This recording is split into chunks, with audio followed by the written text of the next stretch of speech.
Hello, hello, hello, Completithon! How is everybody doing? My name is Gumjaw, and today we're going to be running Cat Quest 2 100%.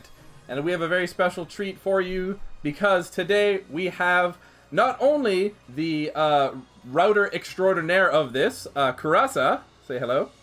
Hello. We also have one of the Gentlebros themselves, the developers of this marvelous game. We have Desmond with us. Hello.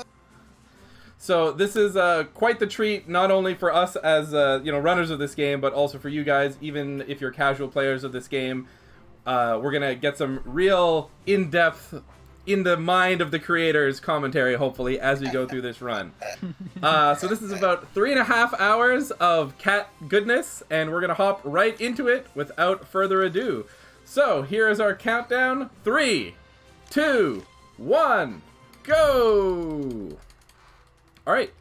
And away we go. So maybe, Desmond, are you willing to give us a little introduction to Cat Quest 2? Okay, so Cat Quest 2 is obviously the sequel to Cat Quest 1, which is a 2D open world RPG set in this world of cats and dogs, right? So it's kind of like Skyrim with cats, essentially. That's what we always describe it as. But the coolest new thing about Cat Quest 2 is that you can actually play with a friend, so it's co-op. So right now you see two characters right now, a dog and a cat. But Gumjaw's playing it solo right now, right? But you can actually play this with a friend, and that's like the whole coolest new addition to the game.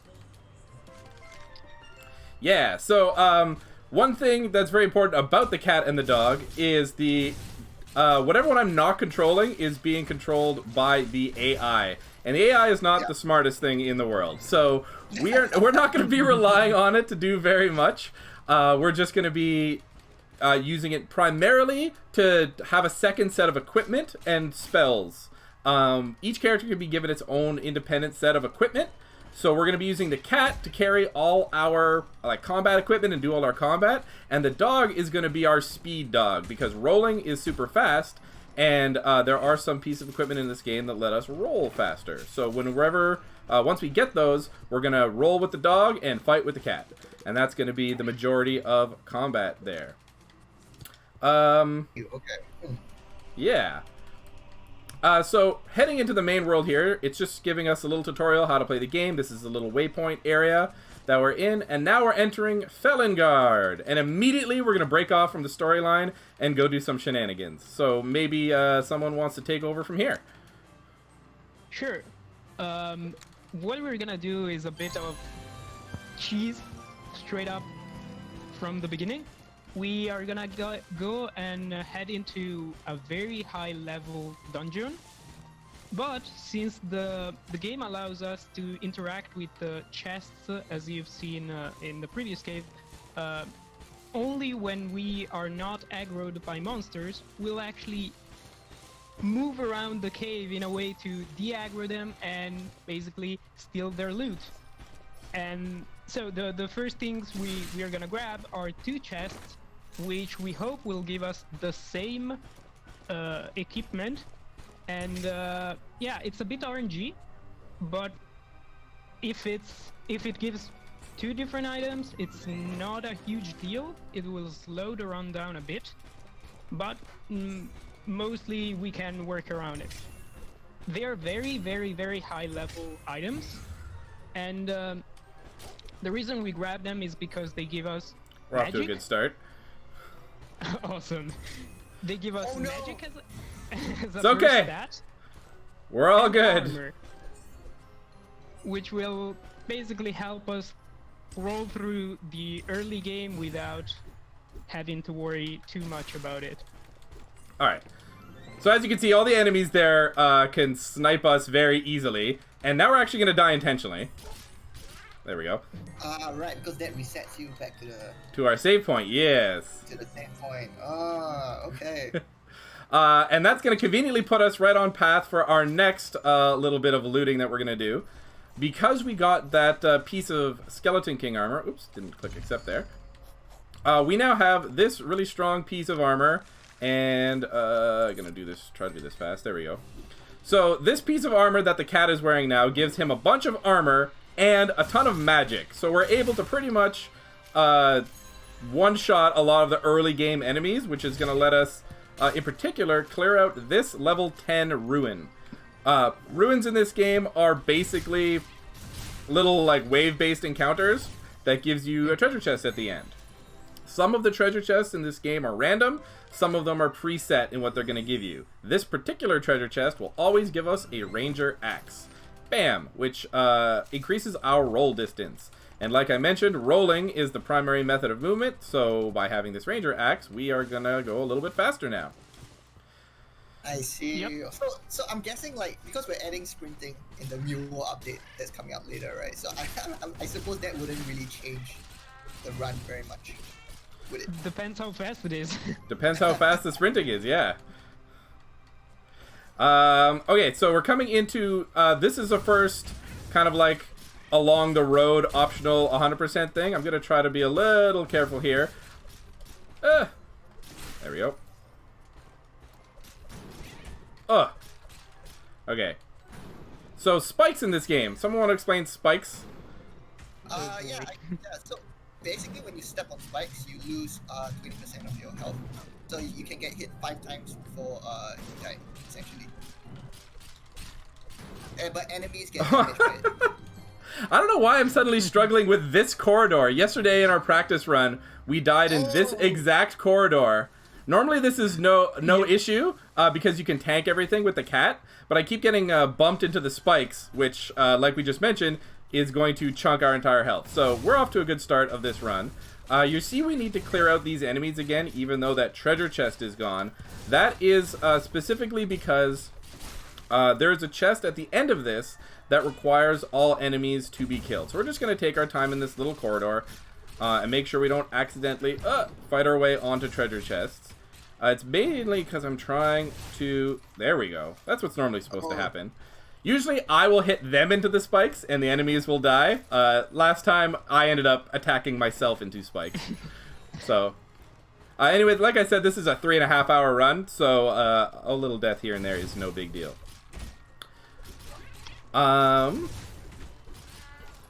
Yeah. I guess the reason we are here was never explained, and we're actually here to pray to our Jesus. We get another piece of the Ranger set, which unfortunately in this case is not set.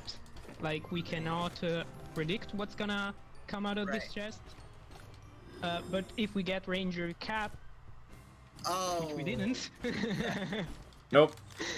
So that's fine. There's a couple of these points built into the run where we essentially go out of our way to get early potential drops to get faster speed items. We're gonna have 3 such things before we have no more options to get them. Because the Ranger cap will be given to us automatically during the storyline. Every single item in this game will drop somewhere. But the Ranger items, since they increase our speed, we want to get them sooner than later. Because for every little bit of movement we can do faster, the faster we can get through the game. Desmond, would you like to tell us about the intro storyline, maybe? Like where Kit Kat and kind of what we're doing right off the bat?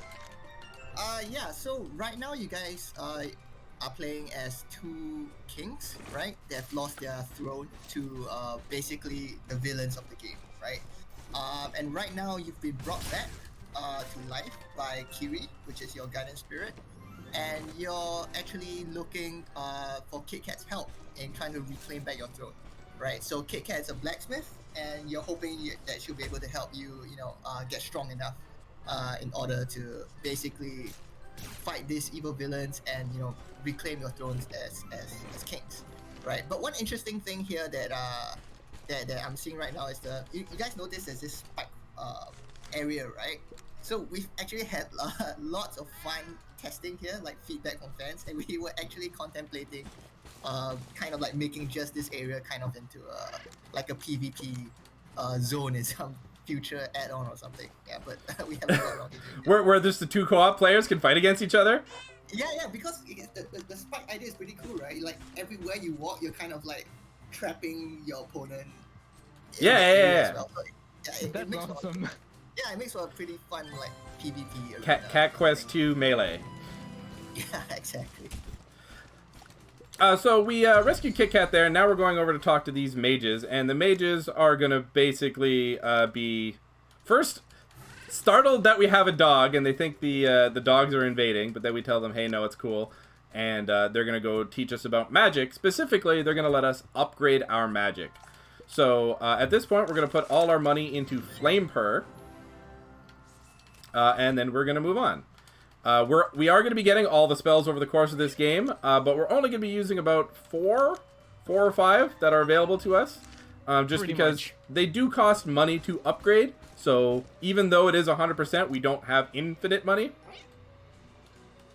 Right. So you guys don't need to 100% upgrade everything. No. Yeah. We need to get everything. I see. Yeah, I guess 100%ing upgrade is a bit impossible. Yeah. Be crazy. So there we get our first introduction to Mr. Rocky, which is they're weak to magic and resistant to physical. And with that, we are going to continue along the storyline. We've met Kit Kat, we've met the mages, and now it's time to go reclaim our throne. Yeah, let's go. And so there is. That quest so fast, man. I barely saw it. So on my screen right now, you can see Lionel, and that is the evil Cat King. So we've come here to go defeat him, but he walks away somewhere else, and we're like, hey, come back. We need to defeat you. So instead, we're gonna follow the dog's nose and see where that leads us. Hopefully, we can go defeat Lionel right now, and end this game at 11 minutes. Right? I should mention that part of the premise is that the cats and dogs are at war as well, mainly because these two evil kings are kind of like orchestrating this war, keeping it going. Yeah. Right. So here we go visit, or we end up getting ambushed by Lionel here, and he sends his jesters on us, which we defeat. But then when we actually try to beat Lionel himself, we find he is completely immune to all our attacks. Which is so actually in an earlier build, like Lionel right here wasn't resistant to everything, right? But there was like a few testers during our playtest that managed to defeat him here, and we were like, no. So we decided to take the safe route and make him resist everything, just in case. Yeah. Like that is probably one of the most common questions I receive when people join the speedrun in Discord. If I have checked whether he's completely immune to damage or not. Right, so yeah, he is completely immune. Yeah. So we picked up our first other spell. You saw that little I don't know, that rock we talked to. We got Heal Paw. That's a healing spell. We don't use it, but we need it for 100%. So, one of the cool things that picking up spells also does is it gives us mana. And one of the big bomb spells they're going to use for the latter half of the speedrun, it requires 20 mana to cast. So we're going to need to basically have as many spells as possible before we get it, so that we can actually use the thing. Desmond, can you let us know about kind of like the old masters and what this is, and kind of general idea about that? Right. Yeah. So the old masters basically are humans like us, right? So back all the way in the beginning, this is actually kind of like the plot of Cat Quest 1, right? So before the worlds of Falingan and the Lupus Empire came to be, the old masters were humans and the cats and dogs were their pets, right? Hence the term masters, right? So right, yeah. So the Dragon Wars happened, in which case basically what the Dragon Wars were dragons actually came through a portal into this world, and due to some shenanigans, a Dragon War started, and the old masters were trying to fend off the dragons, right? So they created this race of super dragon cats called the Dragon Blood to defeat these dragons. But due to this whole war, the old masters disappeared as well, right? So it's been many centuries after this war, and basically the old masters have become just myth and legend. And a lot of the cats and dogs in this world right now have not actually ever seen an old master before. So it's become something just like myth, something like stories they just tell their little kittens and puppies and stuff like that. Yeah. But it's something we do plan to like kind of like delve deeper into in some future game, right? So that is exciting. So Yeah, so a lot of these ruins you see are basically like old master architecture, right? So it's how like their old civilization used to look like. Mm-hmm. Very, very cool. So directly storyline right now, we've basically escaped from the little island that Lionel tried to trap us on, and now we are going to... I just realized I have no mana. Oh, that's weird. Did you see that with my mana bar? I wasn't paying attention because I was... Oh, you're gonna see it in a second with the Firefoxes. My mana's at 0, and then it just refilled to full. Out of nowhere. Oh my gosh. I hope it's not a bug. We got live bugs. So yeah, when we're talking to that old master statue that we did, it basically tells us that we can basically recover the King's Blade, which is a sword that can defeat any foe. And since Lionel is currently invincible to us, he's definitely a foe that we want to be defeating. So we're gonna try to build this King's Blade, and Kit Kat here, who on my screen right now we're just fighting, says, hey, if you can defeat me, I can tell you how to reforge the King's Blade. And so we beat her up, and now she's going to give us the key to Leonardo's tomb, which is the king from the first game. That's so fast. We're still pretty beefed up from the Skeleton King armor right now, so that will plateau at some point. But oops, so I'm doing any percent. Here we go. But right. we'll change with something better. Yeah, we'll eventually get some better gear, but for right now, this is the best we got. Now we're gonna do some more side quests before we head on to get our first shard of the King's Blade. Right. So the King's Blade is kind of like a nuclear weapon level device, right? Not really a device, but like a weapon, right? So there was also another war because of the King's Blade, and the previous kings actually had to dismantle this blade to stop this war, and that's why there are 3 shards, right? And that's why Kit Kat has to make sure you're kind of worthy for her to reforge this blade. So that's basically the whole MacGuffin and the whole story that we're going through right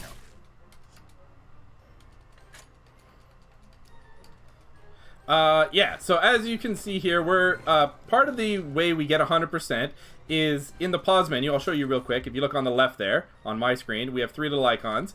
One tracks how many dungeons we've cleared, one tracks how many items we've collected, and the other one, hey, there's that ranger cap. That's pretty sweet. Okay, so we can switch up to this, and whatever, you can have that for now. Sorry, yeah, cave, dungeons, items, and side quests is what we need to do. One of the side quests we're doing right now has the best audio clip in the game. I want you all to listen on my screen right now. Oh, don't tell me it's the laugh.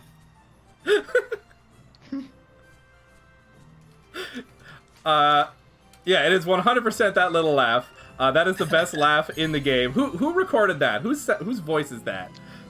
I'm actually not sure. I mean, one of my teammates actually somehow managed to get that sound. So I'm not sure if it's found like online or did we pay for it, but I don't think we got anyone to record it. It could be a mix of different. Oh, because I like that is the best sound in this game, hands down. I want to make it my like ringtone. Oh, seriously? It's so good. It's such a cute little cat noise. He's just in love with it. I'm so obsessed with it.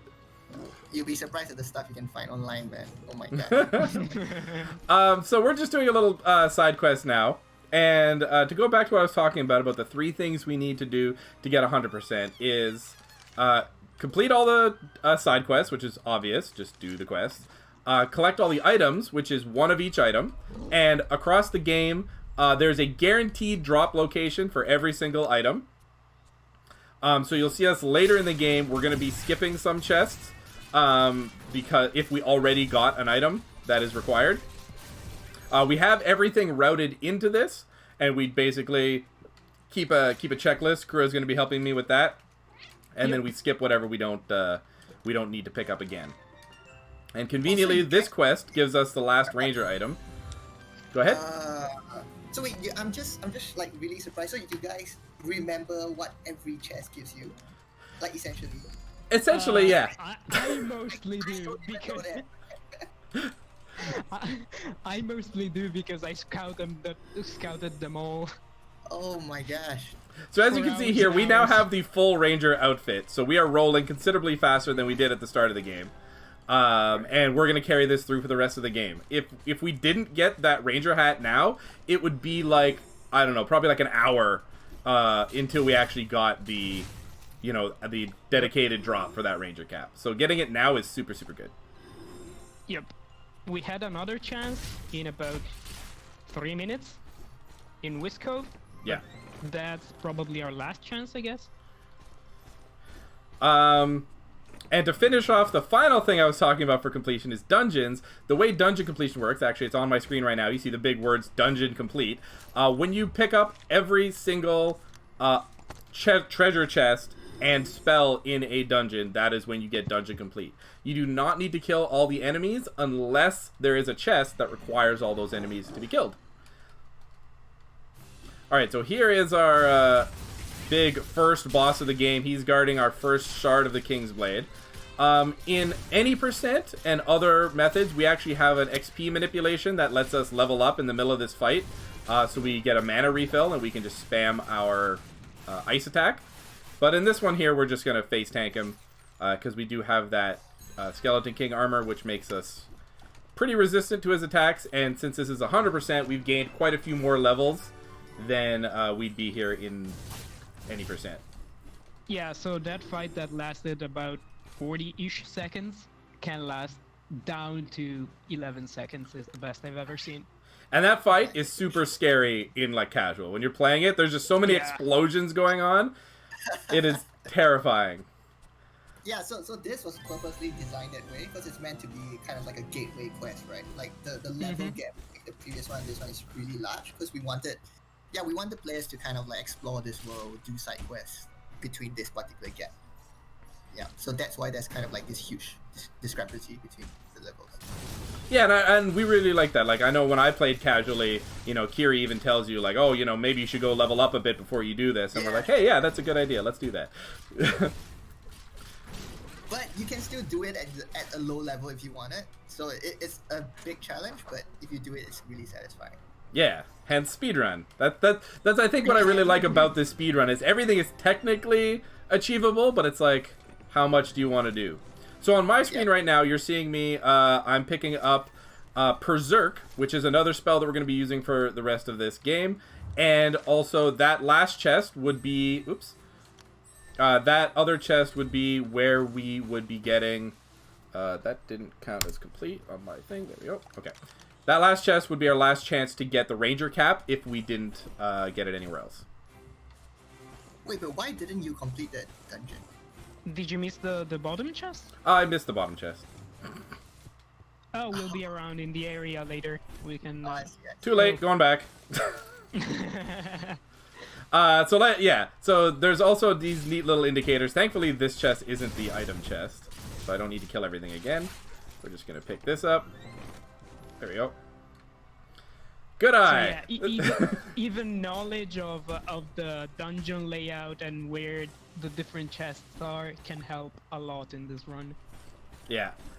Usually, I have a lot of notes on my splits that are kind of running side by side. Oops. See, I'm just too busy talking. Here, someone talk.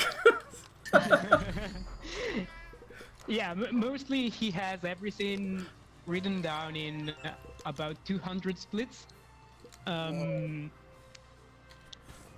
So he has his own little markers on what to do and what to don't during specific quests. Also, I got booted out. I got booted out of the stream for whatever reason.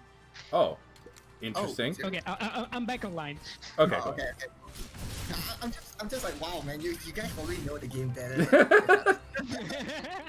Like, seriously, I'm hearing all this. I'm like, what? We have deep delved into this game, and we know more than the devs apparently. That's awesome. Oh man. Oh boy. so there's like so much in the game, right? And like we've divided this knowledge on the game amongst the three of us. So I like, even myself, I don't know everything. Like, yeah. I didn't make some of the side quests, so my partner did that. So there are some things in the game that I might not actually know. That's awesome though. Like as a dev, that must feel pretty cool knowing that like people are going this deep into your game. Yeah. Also, so this little quest here that's on my screen, you talk to this mage and he's like, "Hey, I'll go get that for you. Wait here." And if you played any other game, you're expecting you need to go somewhere to go hand it in. So half the time, I'll go like start walking back to the mage place, but he just leaves and then comes right back. It's very, very convenient. All right, so that detour is complete. We need to take another one. Yeah, we're just going to be doing a bunch of little side quests right now. And the storyline for this... you know what? I don't think we should get too deep into some of these side quest stories. They're pretty tame, most of them. So, what other thing can we talk about right now?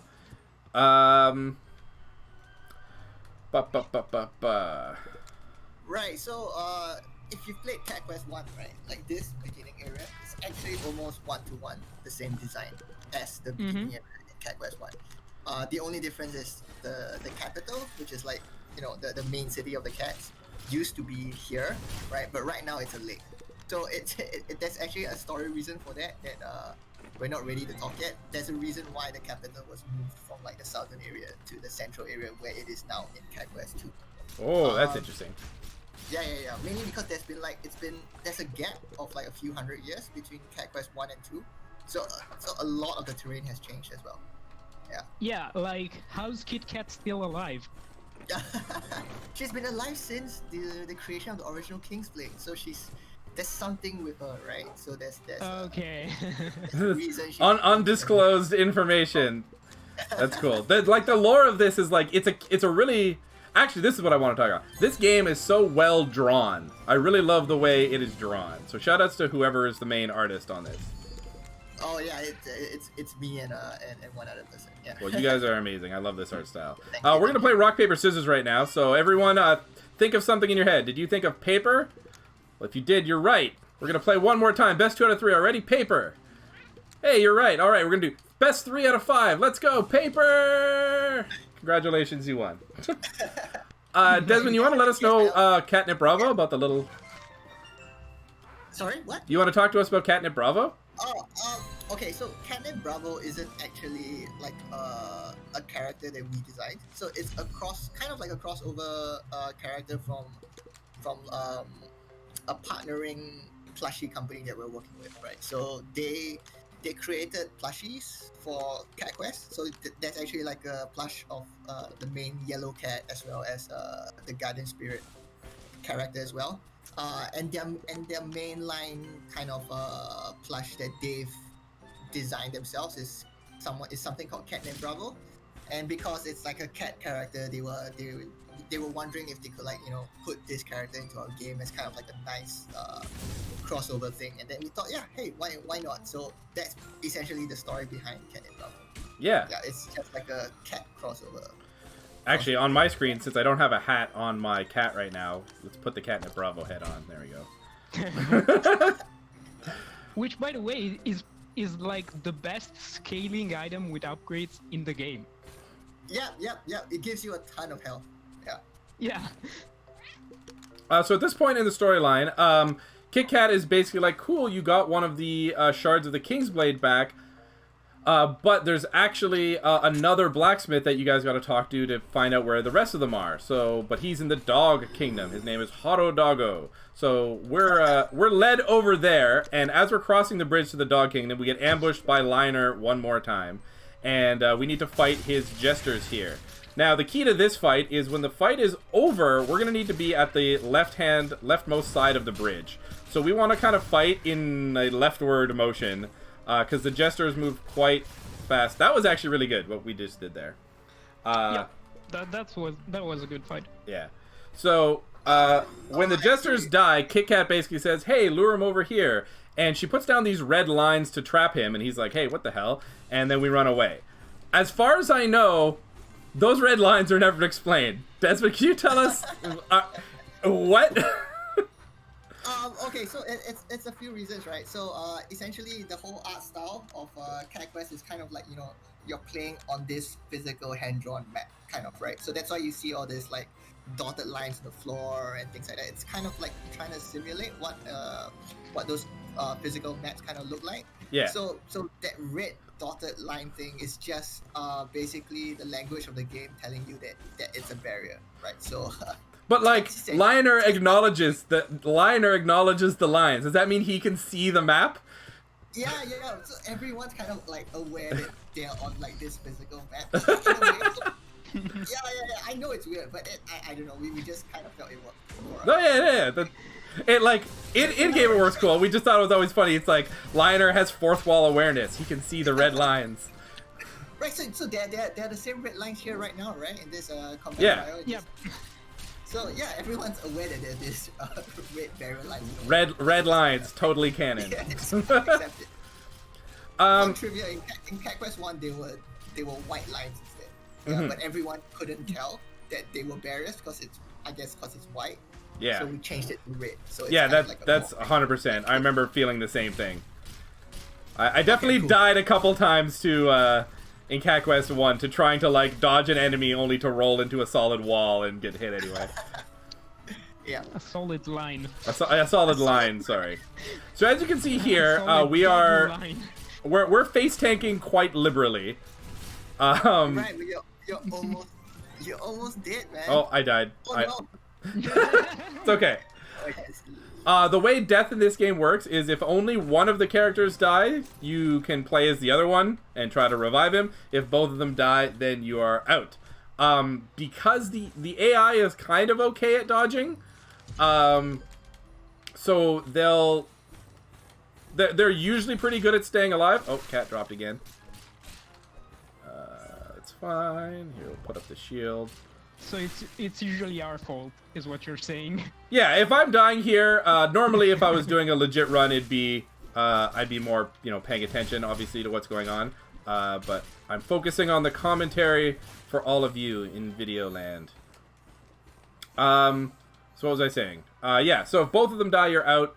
And because the AI kind of puts itself in dumb situations sometimes, when the first character dies, it's entirely possible that the second character is in an awkward position and will immediately die as well. Especially when you're doing a speedrun like this and you're fighting things that are way higher level than you. Right, so that's actually something that we actually like because because we kind of felt like essentially like every player kind of has two lives, right? Because if you die, your partner can kind of revive you. So it's actually quite, compared to the first Cat Quest at least, it's actually quite difficult to game over in Cat Quest 2. So yeah, we kind of want players to like game over now and then because of stuff like that. So I know it's a bit harsh on us, but yeah. So this quest line that we're doing right now, we're talking to Barkthan Drake, which if you're fans of Uncharted, you'd recognize that name a little bit. He is a treasure hunter. So there's a lot of little cat punned name cameos in this game, which is all super fun. And if you're in chat right now, you'll notice that we're speeding through the text quite fast, so you're not getting, you're not understanding how many cat puns are in this game. So if you can just support us by just posting cat puns, like if you speak in chat from now until the end of the run, it must be in cat puns. That is now the law of this marathon. Just to help reach our cat pun quota before we leave. So it's like we've written so many cat puns. Like we are so I think we can kind of like just do it in our sleep. You can just have a whole cat pun language in your sleep. Yeah, but actually dog puns are really hard. It took us a while to get used to it.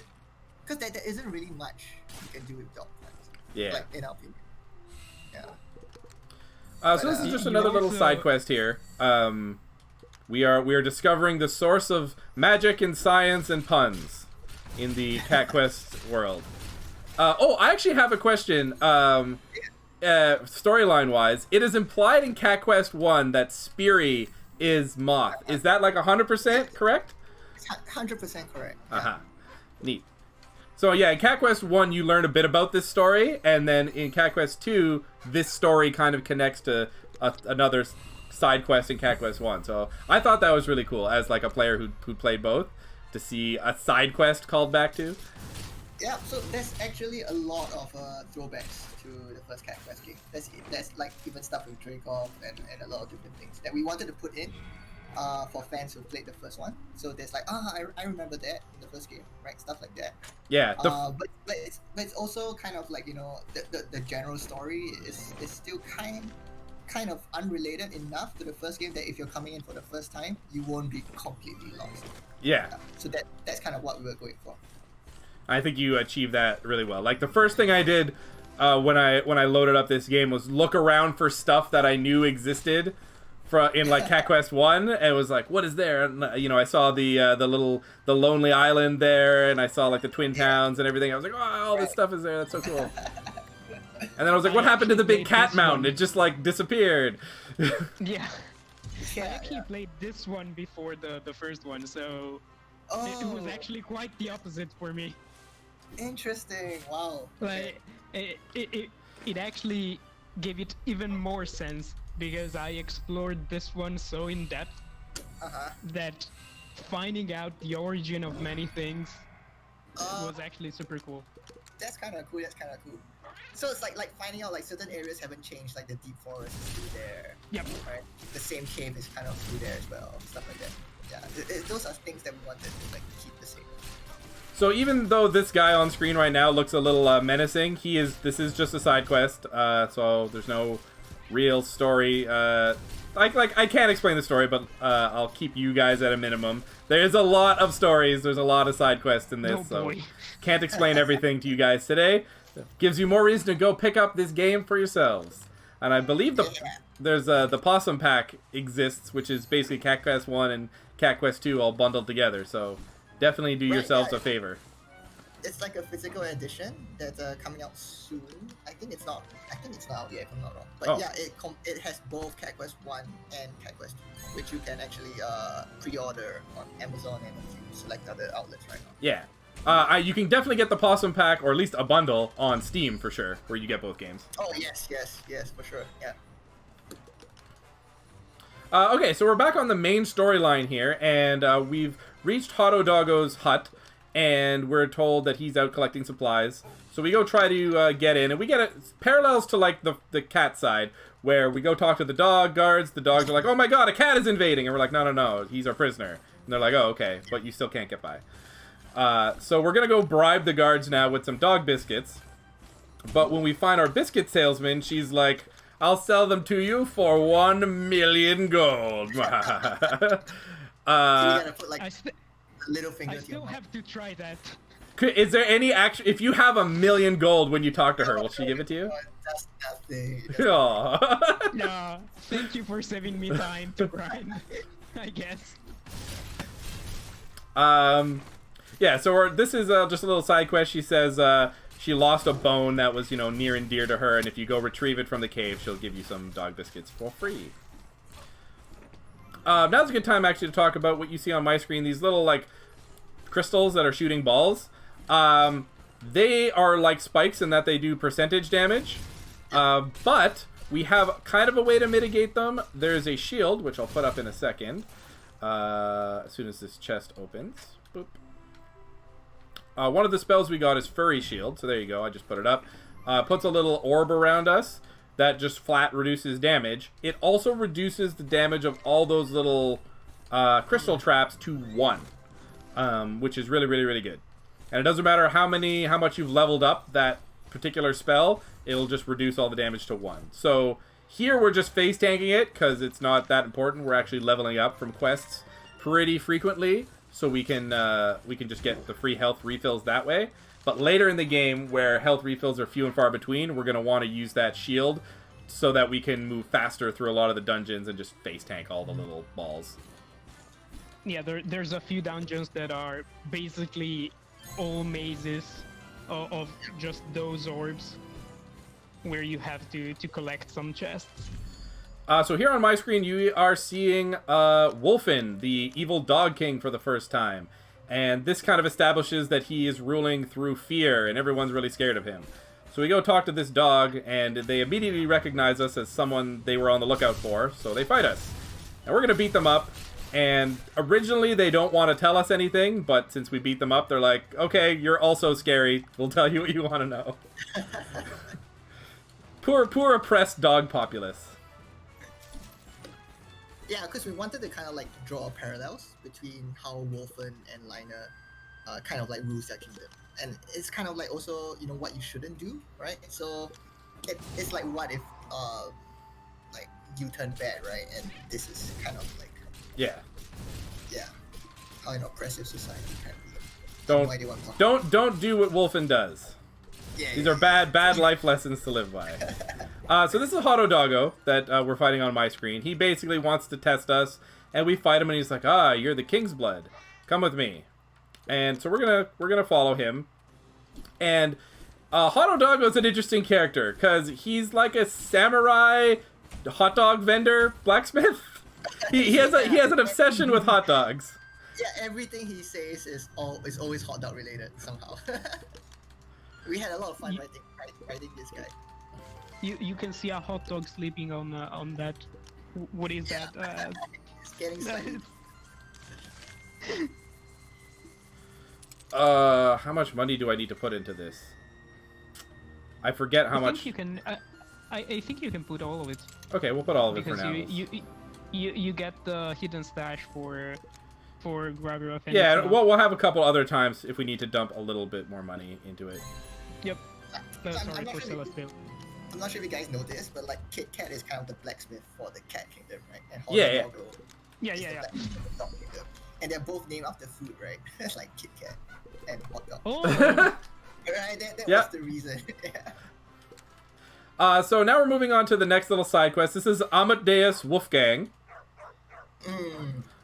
Okay, so this is a quest I know very little about because I did not write it. So all we're basically doing is helping him smuggle his musical troupe through this barricade here. The most interesting thing of note is you heard at the start and you'll hear twice at the end. He kind of woofs us a little song that's like a secret password. And that password, for the longest time, we thought was some sort of Mozart song, right? Like you have a NPC named after Mozart. You know, he barks out some songs. But turns out...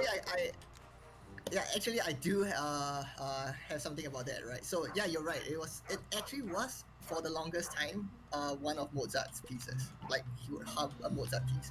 Right, but closer to launch, we kind of got cold feet because we were wondering like, oh my gosh, are we going to infringe on like some copyright or is it going to fight us or something? So we changed it to just the Cat Quest theme. Yeah. Oh, that's cool. That's neat because I remember we asked about that like before this run, and yeah, you told us it was the Cat Quest theme. I didn't realize it was ever actually Mozart. That's super cool. Yeah. In fact, I didn't even realize it got changed to the Cat Quest theme because I always thought it was Mozart, right? Yeah, so I had to ask my the person who wrote this quest, and she told me that okay, yeah, she at the last minute she changed it to the Cat Quest theme. And I was like, oh, okay. So yeah, we don't know everything about this game. So right now we're rescuing Fervaldi, and he's interesting in that he is fully equipped with an outfit that you cannot get anywhere else in the game. Pretty much every other NPC is wearing some kind of equipment that you can get somewhere, except for this guy. He's like completely kitted out and unique. What's up with that? Yeah, I was thinking about it, like kind of like think of my answer, but I think the reason is we just didn't have time to make this armor or something. Oh, okay, right. I think if I'm remembering correctly, a lot of these unique NPCs that we see, right, was just us trying to, make the NPCs look unique.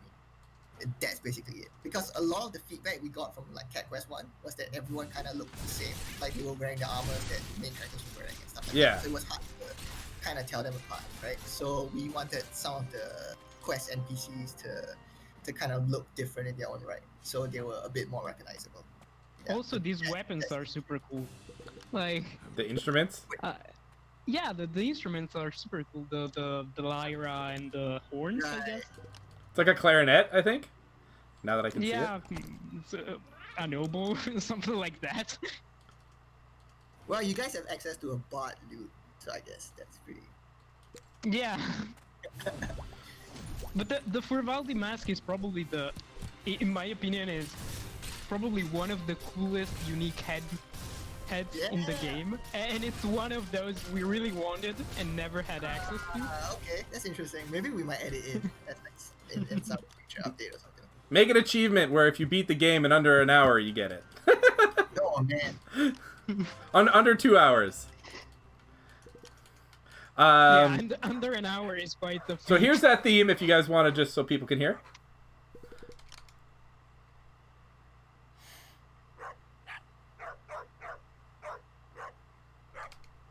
Yeah, so that's the Cat Quest theme. Previously Mozart. So one thing that we got from doing that particular quest is we got the Bard Hat. Now the Bard Hat is super broken. What the Bard Hat does is it makes it so we essentially get double mana back. The way you get mana in this game is by attacking things. Whenever you attack, you get 1 mana back. So the Bard Hat gives us 1 extra mana back every time we hit something. So 1 becomes 2, double mana. Now we can spam our spells pretty much twice as fast as we could normally, and that's going to be huge for being able to AoE large groups of people, where we can now just essentially use Flame Purr as almost as fast as we can attack. And you'll see it's going to really boost the speed of this run immensely. Yeah, basically Flame Purr costs 5 mana, so instead of having to attack 5 times, you have to attack 3 times to use it. So it almost doubles. That's Crimson Helm, the damage BT output. dubs, if you want to mark it down. Okay. Yep, yeah, I'm actually marking down everything. Cool. But there are other sets, the Bard armor set too, right? But I guess they don't make sense because the stats are quite low. And it's much better to, have your skeleton armor equipped instead of that. Yeah, so one of the cool things, because we got 2 pieces of skeleton armor at the start, they stacked and their stats basically combined, and that left us with a head slot open to let us equip this Bard Hat. In an actual world record run, if we would have gotten 2 separate pieces of skeleton armor, we would have restarted the run so that we could wear this Bard Hat when we got it. So it's super important to get 2 skeleton armor. Yeah. Yep. We're doing our next giant major detour right now. So we just came into the Tomb of the Follower. We're not clearing it because it's super high level, but we are stealing the most broken spell in the game, which is Gravaruf. So Gravaruf is basically a portable black hole. Gravaruf was kind of a mistake. But it does do damage. I don't get it. Why is it broken? You'll see. You'll see. You'll see. This whole run is based around abusing Gravaruf. So we're coming here to this separate little area. These are level 90 guards, but we don't need to kill them because there's no enemy chest. So we're just going to pull them away over there, out of aggro range. Open all these chests. Oh, I think Gravaruf. I see. Okay. Oh no, you will see another use in like a minute and a half. Okay. Yeah, this run starts to take off right now. It's broken in the sense that it just lets you exploit stuff, but it doesn't actually help you kill stuff faster, right? Sort of. It does. Really? Oh, okay. Yeah, because it bunches them up, so you can AoE them all the time. So we are here. This is a level. Oh, I was gonna switch to this. The fire stuff? Yeah. Okay, so this is a level 99 little area. But we. Okay, yeah, because he's weak to fire, right? Yeah. Yeah. So there you can see Gravaruf is just gonna pull him away and make him a little easier to handle. But because he doesn't really have a giant ranged attack, we can essentially kite him around all day, and as long as we can see when he's going to attack us and roll out of the way, we can defeat him. Now, in an any percent run, we actually just added this into the route where we come in here, Gravaruf him into a corner, steal all his loot, and then leave. But in 100%, like 2 days ago. in 100%, we need that one other chest that he has. So we need to kill him for it to unlock. So we're just gonna sit here like this, and just be very careful because he can kill both of us in one swing, because we are not level 99 and he is. We are 33. We are literally a fraction of his level. So there he goes. That's our Skeleton King buddy dead. And these chests contain about 16,000 gold spread out amongst them. So there's a lot of money here that we're going to take advantage of.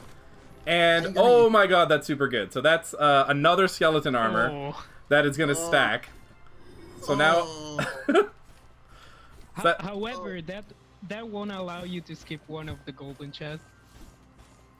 Okay. If it was a crown, you'd have to... Yeah, you could that's skip fine. the I think that saves more time here. Yeah, I definitely think so. Like, So on my the screen, damage boost you get. we just saved, and we're gonna go on another massive detour here and upset Desmond some more. So we're gonna come all the way to the Cactus Cave, and this is another high level 99 thing that we're gonna steal. You're gonna defeat the cactus? No. We've tried. We're not that good yet. But we are going to use Graveruff to pull them into a corner, and we can just get far enough away to de-aggro the Cactus Queen and the cactuses, so we can steal Celestial way earlier than we should. Oh my god! I don't know what this is. I'm totally fixing this. No! Okay, that's fine. I'm kidding. No, go ahead. Go nuts. What? Pick, Oh man! like, don't... No, So I thought the queen's aggro would be large enough, you know, to cover. It was just that one little corner, the top right corner lets us de-aggro. So now we have Celestial early, plus we got all the money from the that big hidden loot, which is another high level thing, which means we can come here and dump a bunch of money into Celestial. Yeah, I'm one off. I'm 2,000 bucks off. Okay, that's fine. And then this is where Graveruff gets good, right? Yes. Yeah. So Celestial is super broken, and it does, what is it, 25 hits? Yeah. 23, I think. It does a lot. It does a lot of hits. In rapid succession. It's basically like an orbital laser. It's kind of what it feels like. We're nerfing Celestial a little bit, so... I know, that's gonna make everything so sad. Right now, at the level he has it, each tick deals 200% of its magic. And we actually have a lot more magic now because we got that extra upgrade on the skeleton armor. Oh yeah! Oh no! So here we're back on the story, and we're coming to get the second shard, but Wolfen has already beat us to it. So that's unfortunate. Wait, but Wolfen's resistant to magic, so you're gonna have a problem there. Oh no, but Celestial it's royal damage. Oh, royal damage! I forgot about that. Oh my gosh! So we have to clear out this dungeon first, because it is still a dungeon that we need to clear. In any percent, we actually would manipulate these guys so that we only need to fight the one at the end. Oh, I'm still using the this thing. The fire staff. The fire staff. We don't need that. There we go. Alrighty.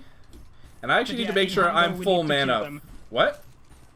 I was just tagging with your discussion. In Hondo, we need to kill them to unlock the monster chest, which is in the middle of the cave. Yeah. And we have to defeat every enemy in the dungeon to unlock it. So there's that monster chest. How much mana do I have? Not that much. Do you have exactly 20 mana? At this point, we should. Okay. Yes. Yeah, at this point we have 20 mana. Wait, so did you give Graveruff to the other character? Yeah, actually, yeah, we can talk about that. Okay. So Graveruff is on the dog right now, and the reason Graveruff is on the dog is because each character has their own mana bar. So that lets us, whenever we want to drop a Graveruff, which costs like 5 or 7 or 9 or whatever, we can switch to the dog. And then switch it back. Yeah. Yep. So this was actually a purposeful decision from us because we wanted, like, for co-op, right? We wanted both players to kind of work together. So one player will kind of drop the Graveruff, and the other player can cast Celestial. So, like, you know, like giving it a bit of like that teamwork kind of. Yeah, for sure. Oh, so my cat is kind of low right now, so I need to make sure I don't get hit here. You can see the AI I'm not using Celestial here just because I want to make sure I have full mana for Wolfen, which is going to be right after this. Wait, I'm curious to see if Wolfen would die in just one Celestial. I am too, because we just changed this route yesterday. So normally we don't do it this way, but we realized we could, so we're gonna. And hopefully it works out. Ooh.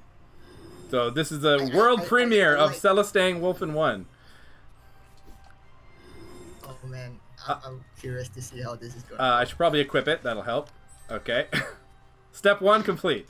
So Wolfen is, like Desmond mentioned, he is resistant to magic, but weak to physical. And yeah.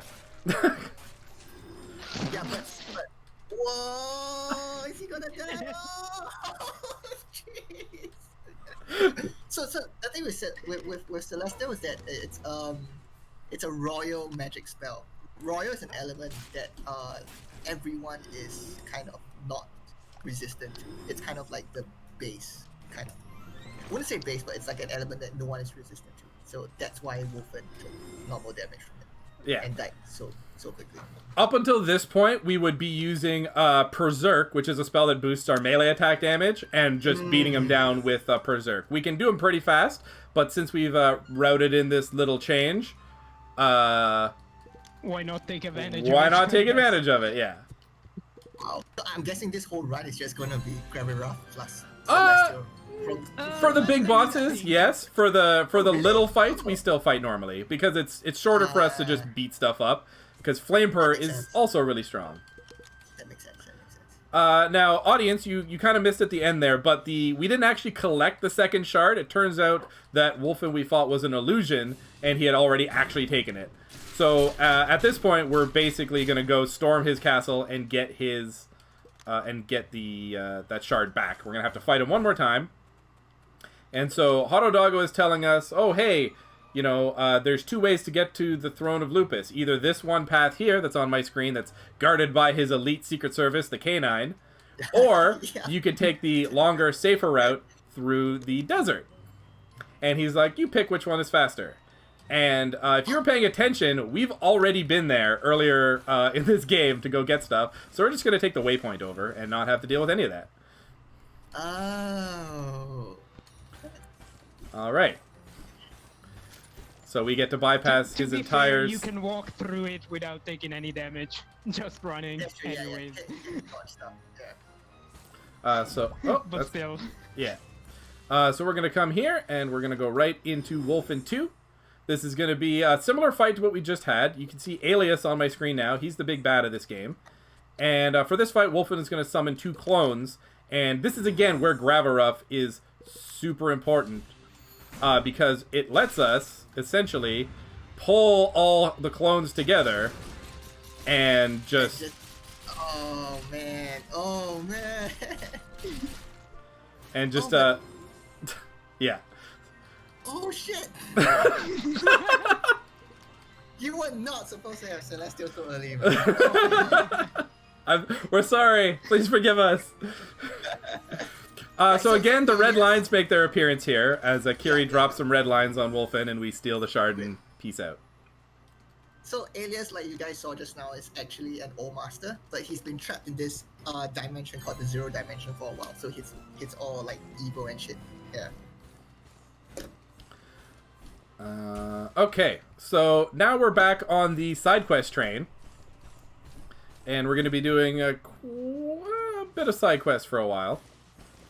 This is also we're going to put a little more money into Celestial, which we should have just one more level there. And we're going to put, we'll save this for Flamepur, that's fine. Desmond, so you want to talk to us about Harry Potter?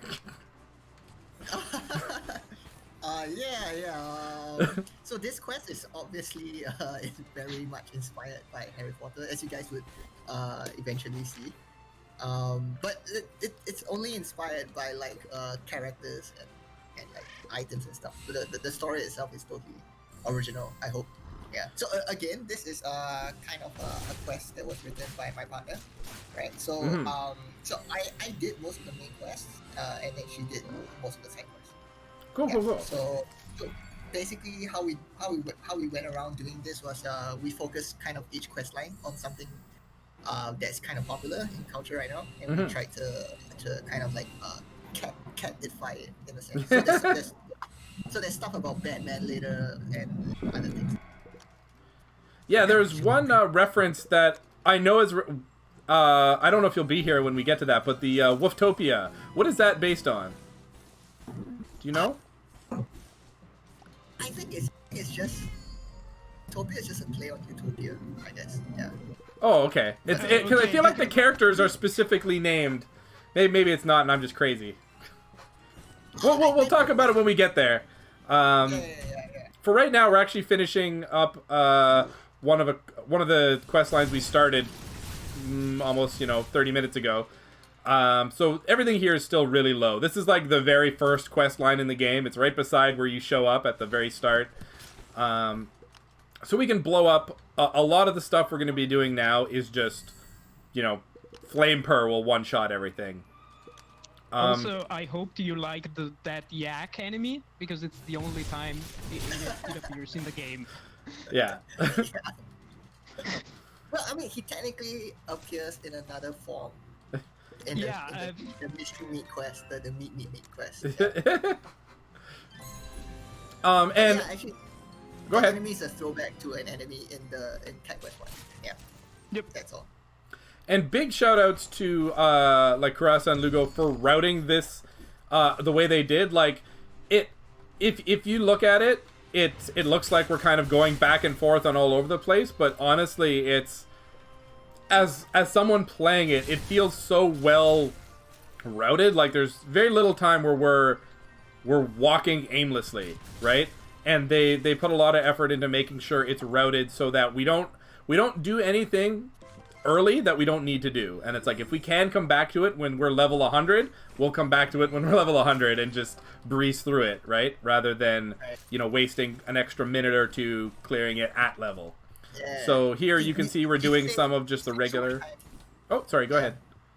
No, yeah, I was just like noticing you save so much time because you're so much higher level right now. Yeah. Yeah. I guess the only place we go where we shouldn't go, it's that first cave.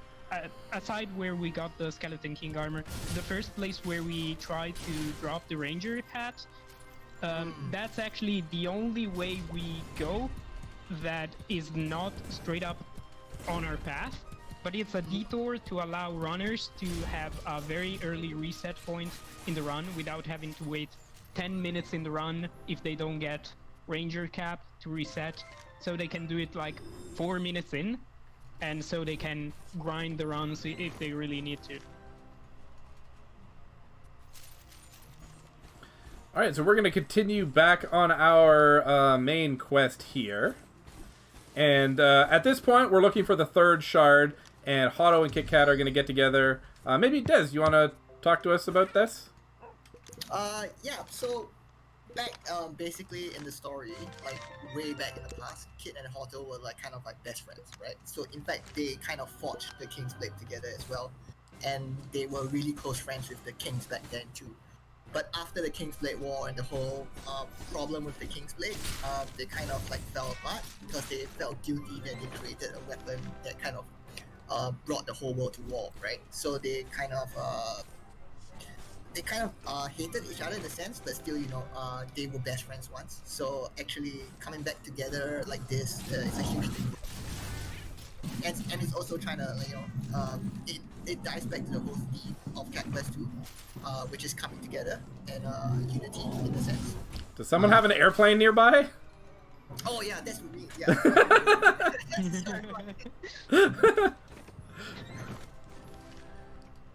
Yeah, we can hear you just fine. We just heard this, like, either an airplane or, like, a giant sea turtle. An airplane is probably more likely. But, yeah. And it's still going. Wow. So this is one of the hardest caves in the game, in this run, at least. Just because we're trying to kill everything so fast, and there's so many enemies that have overlapping magic cycles. Plus, we are under level for this. They're level 50, and we're level 40 something. So being able to kill them efficiently is very difficult. But thankfully, you saw extremely well. Yeah, this one went extremely well. Our practice run yesterday was like, imagine the opposite of that, where it took me like a minute just to kill one of them. Whoa. Yeah, also this part of the run is a bit sketchy because we have this sequence of caves we have to go through and no heal in between. Right. Yeah, so it's a bit scary.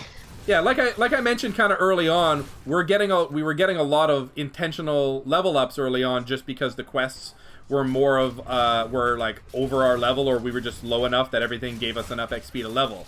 Here we're higher level, so we're not leveling up after every quest, which means face tanking is a lot harder, just because we're not getting refilled to full.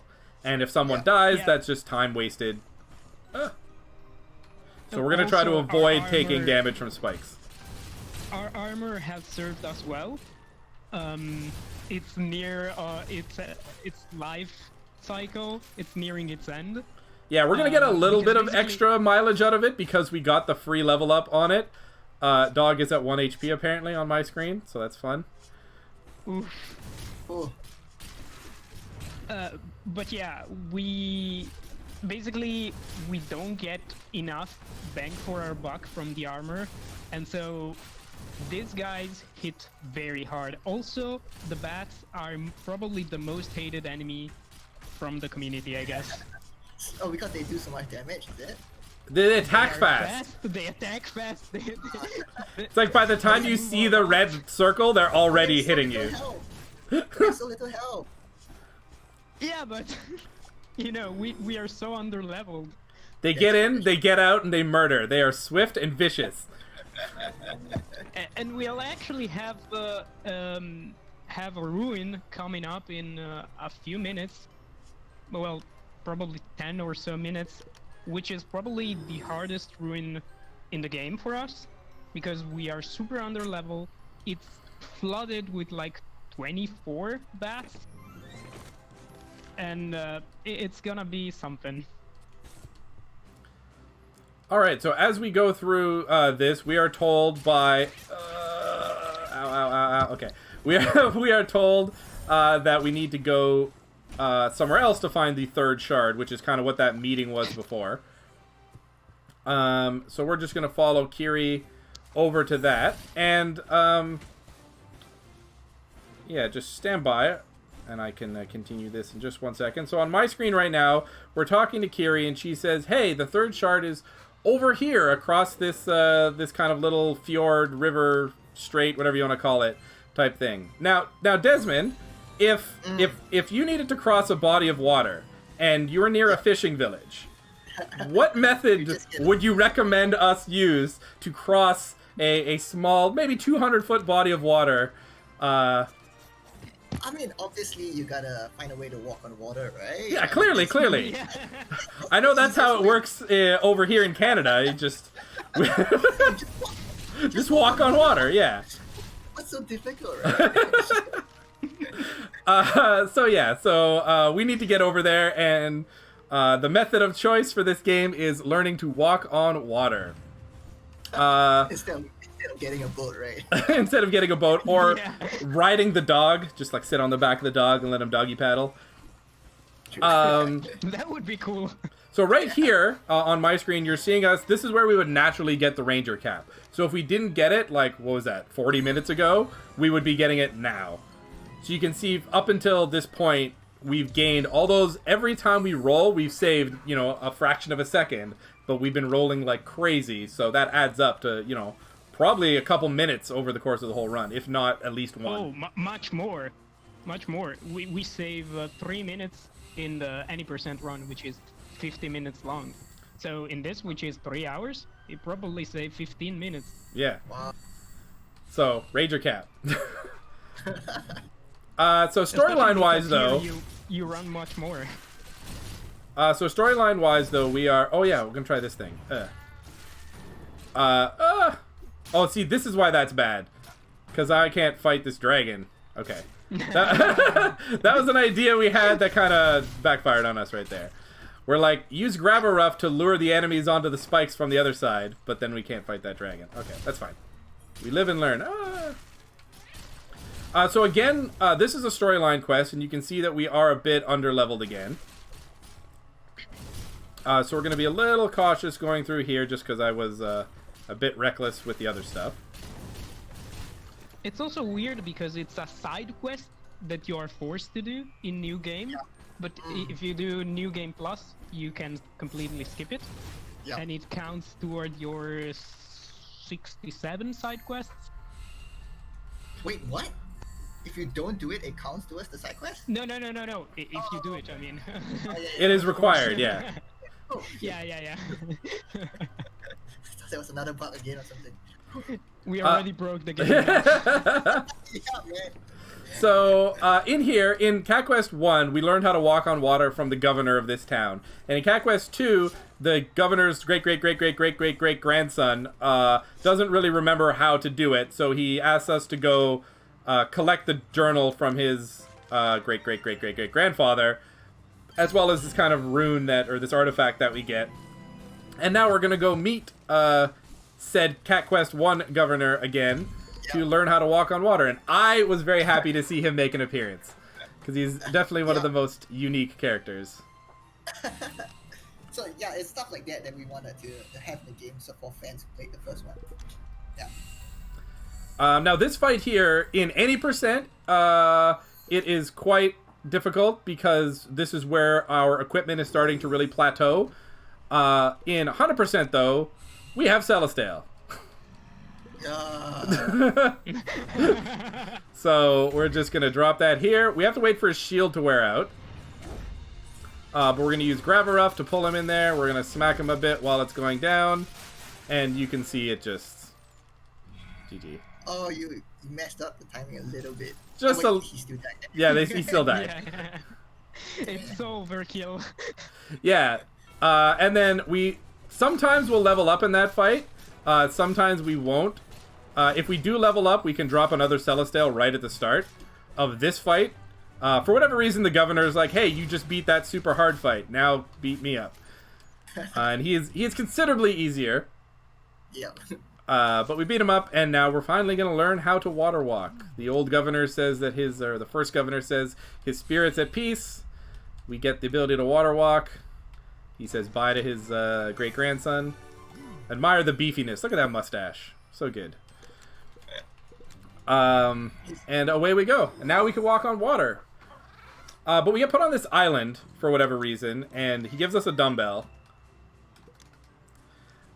Which is the most random. The most random thing. In the game, but... And now we have to do this dungeon. We are level 50, and now we're going to do this level 80 ruins. This one. Now, yeah, this is what I was talking about. Now, thanks to the power of Celestial, we can take advantage a little bit, and just kind of grind through everything. Oh man, I want to see this, man. Oh, jeez. It's actually the next phase that is the most difficult, which is here with these bats, and so the bats are really annoying. But if we time it just right, aggro them all, pull them in, there we go. Oh, nice. That without Celestial is a mess. Yeah, the bats, they attack so fast that it's very, very hard for us to dodge in time, especially when they're 30 levels above us and can essentially one-shot us. Right. So that's why we hate bats. Not because on level they're strong, because when they're 30 levels above you, they're strong. But it goes for everything else. Everything else is dodgeable. We fought that level 99 Skeleton King, and he was a pushover. That's true, But the bats are just like, they're rabid. They're so angry and aggressive.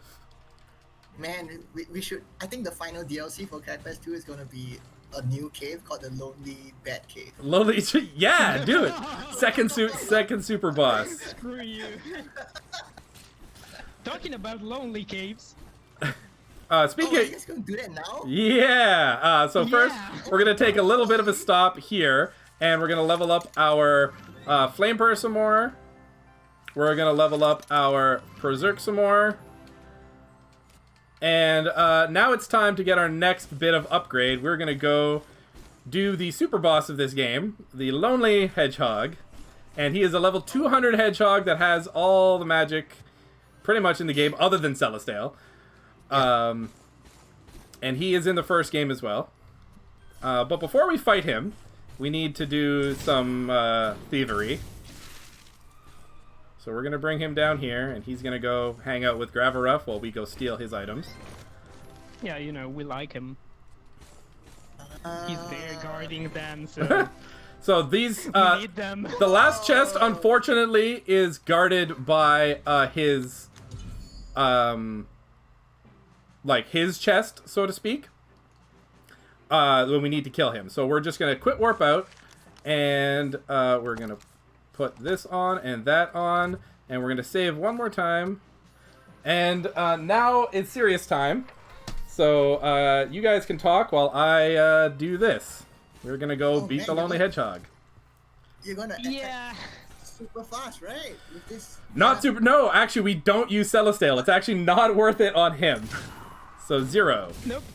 We know the fight so well. We broke it down, and you'll hear Gumjaw maybe mumbling the number of cycles the 1. fight goes through. Exactly. That's basically him counting every 10 seconds, and we know exactly the cooldown of the spells. 2. And so basically he knows what are the windows where he can or cannot attack.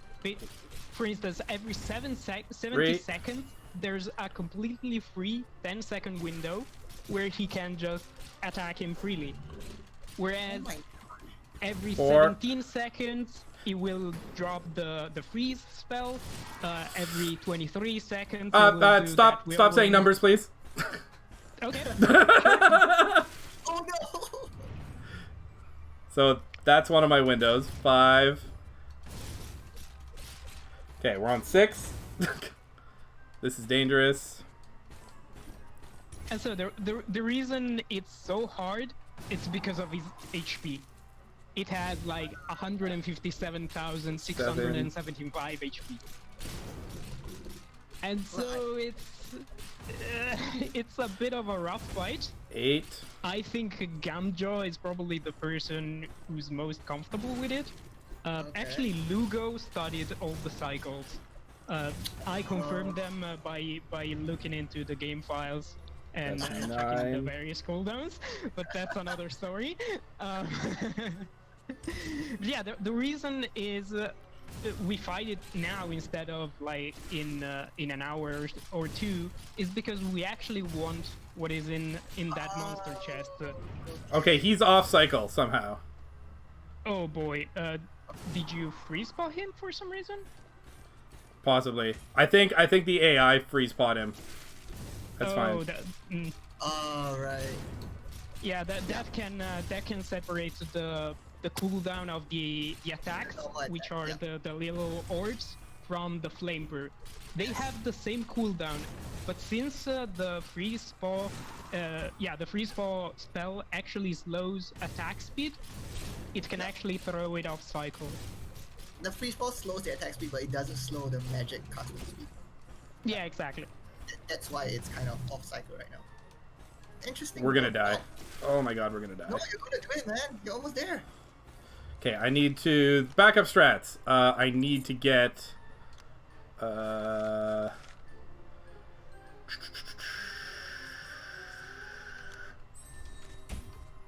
crap, I can't. I need to not get hit by that, and I need him to do another cat trap. So the hard part about this run...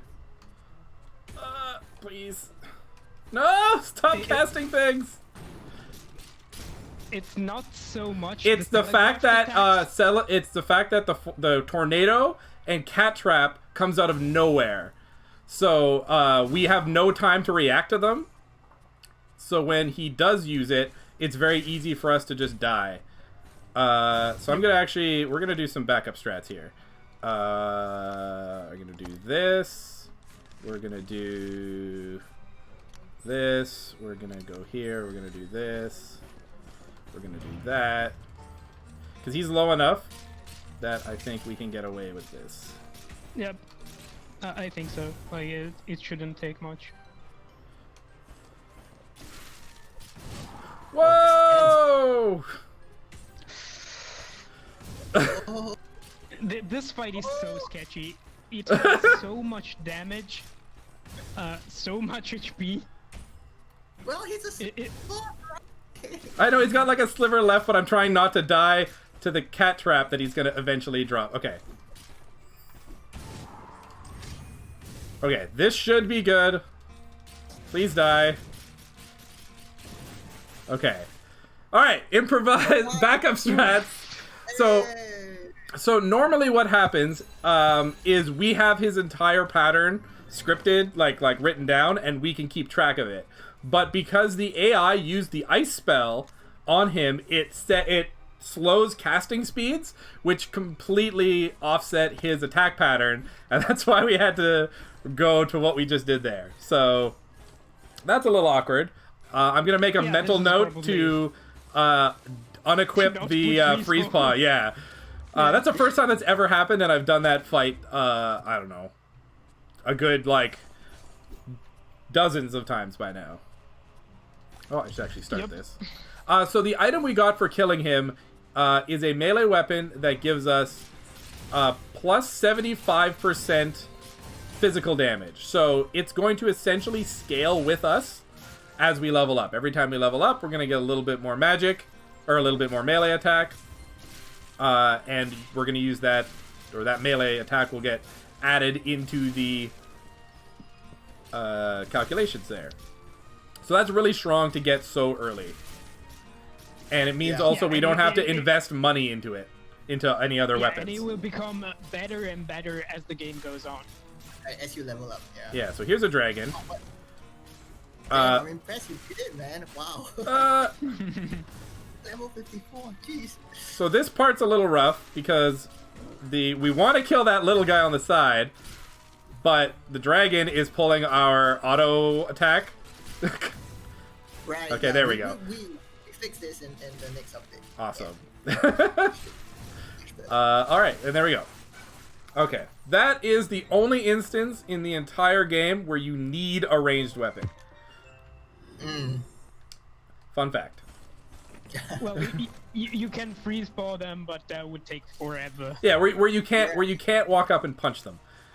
Okay. By the way, which item did you get there? Oh, I wasn't paying attention. Ninja Shroud. Ninja Shroud. Ninja Shroud. I think it was the Ninja. Okay. Okay, so I'm actually super glad that you're still here for this. We're gonna go fight the other super boss of this game, which is the Gentlebros themselves. Oh, seriously, right now? Yep. And Desmond. I guess if you did Lonely Hedgehog, these guys would be. Desmond, could you do me a favor? Are you able to read out the lines and do impressions of everyone on your team? What? Okay, I'll try. You can try. I know you're on a bit of a delay, so just go ahead and I'll advance as you start reading. Okay. Greetings, player. You have done well to find us. Jeez, this is not going well. We are the Gentlebros, creators of Cat Quest 2.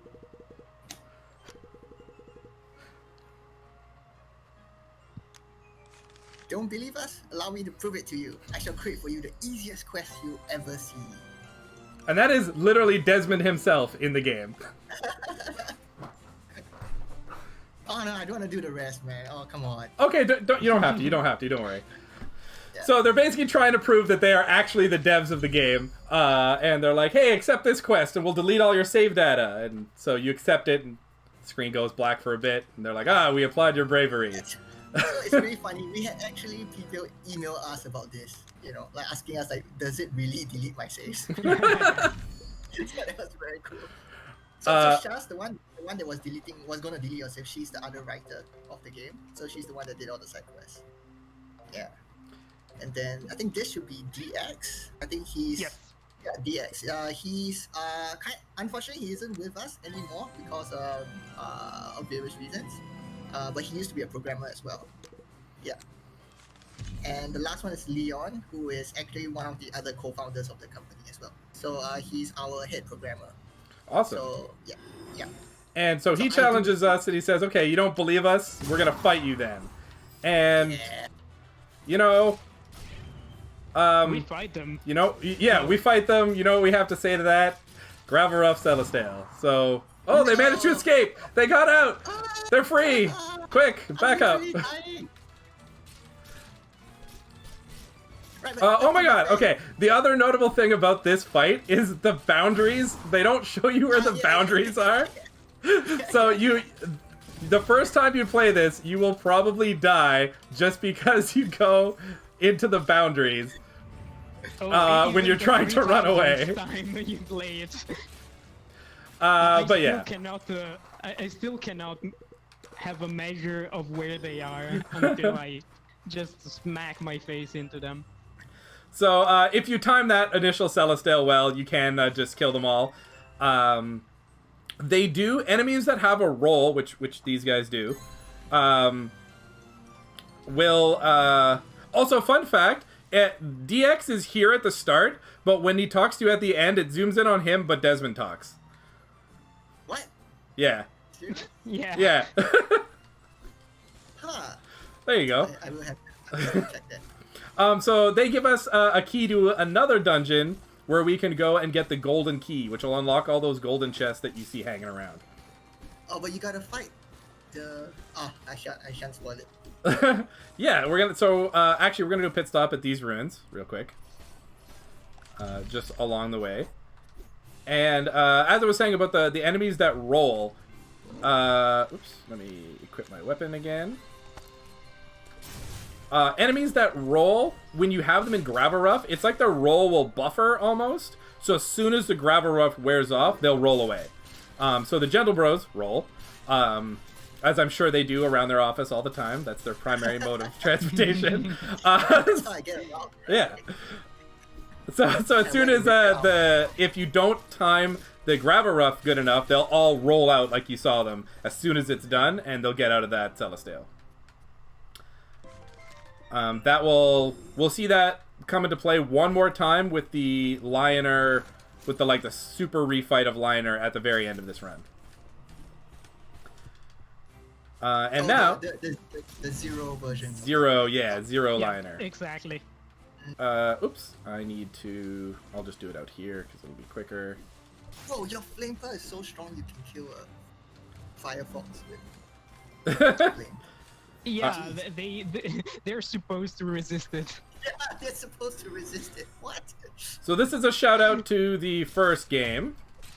Yeah. These guys are there in the first game. They will one shot us. They do 9999999 damage, but Celestial.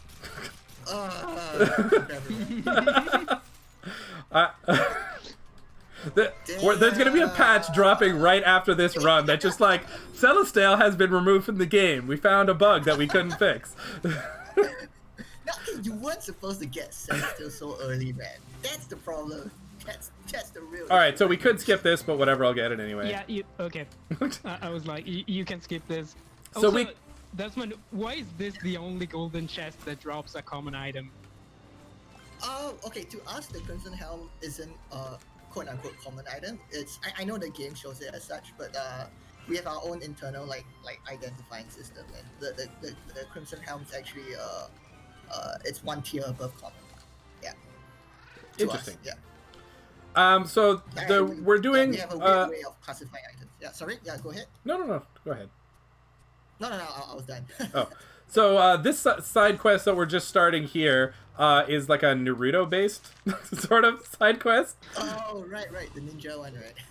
The ninja one. We're gonna come back to this later, but you know what? I'll mention it when we come back and do the rest of it because we're only actually doing the first one right now. So I'll talk more about that later. I'm told that Nafu is how they laugh in manga. Yeah. Yes. Anime, manga, yeah. All right. Meow, meow, meow, meow, meow, meow, meow, meow, meow. Is what that note says. So at this part, we're going to slowly make our way through a lot of this section of Felongard, the Cat Kingdom, that we have kind of been skipping over lately. We've been all around this, but we haven't actually been doing the quest because, like I mentioned earlier, we're going to come back when we're high level. And now that we've beaten both the Lonely Hedgehog and the Gentlebros, we have a lot more cool stuff to use to beat them with. Yeah, also some of the quests aren't actually unlocked when we are here the first time, because they are locked behind other side quests or the main quest. So you have to backtrack at some point, and this is a good spot for us to do so. Yeah. And actually, I didn't mention our new equipment that we have. So you can see we're dressed like the Blue Jester right now. The Blue Jester gear is the highest, other than the like legendary items that we're going to pick up as we go. The weapon we got from the Hedgehog being one of them. It's the highest naturally dropping item, meaning that when it drops, it comes at level 50 rather than level 30 or 20 or whatever else all these other items are. Yep. But the increase in attack speed should be pretty good as well, right? Yeah, and it has a passive that increases our attack speed as well. So it's really, really strong. So even in our any % route, we go out of the way to steal that early. Oh, this was skippable, but you got a Bone Razor, which is... Pretty. That'd be good in the all items run. Yeah, exactly. You can't skip the cursed runes, unfortunately. Another notable thing about what just happened here with our items is this set that we have gives us a bunch of melee attack and a bunch of magic, but no armor. So our previous skeleton armor that we had gave us like a ton of armor, but now we've literally gotten rid of all our armor. So we're going to be taking much more damage from enemies, even though we are higher level overall. But our DPS is now through the roof. We're essentially on like endgame DPS. Jeez, you killed that dragon line was nothing, man. Holy cash. Oh look, another ranger vest. I guess I know it's a bit late, but do you guys want to maybe explain how like item leveling up works and why like you can't get duplicates? Yeah. So if you get a duplicate of an item from a chest, right? Basically, the two items combine together to make a stronger item, right? So this is great because like there's never an item that is not useful, right? So, but Yep. Obviously the side effect of this is there's only one of every item. But it kind of works in our favor as well because it forces you to kind of like specialize your characters since each character can't wear the same armor twice. Yeah, I really like it. I like it. Yeah, same. And it also feels really good when you open up a chest and you get a duplicate because you're like of one that you're wearing because you're like, oh, this got better, rather than just like, oh, now I have another low level version. Yeah, exactly. Yeah, and most games actually try to circumvent this by letting you break down the item and then you can use the materials that's broken down to upgrade another item and stuff like that. So this is just our way of simplifying the entire process. It's just automatic and it's super cool. Yeah. I do have a question. We have a couple questions about this quest line we're on right now.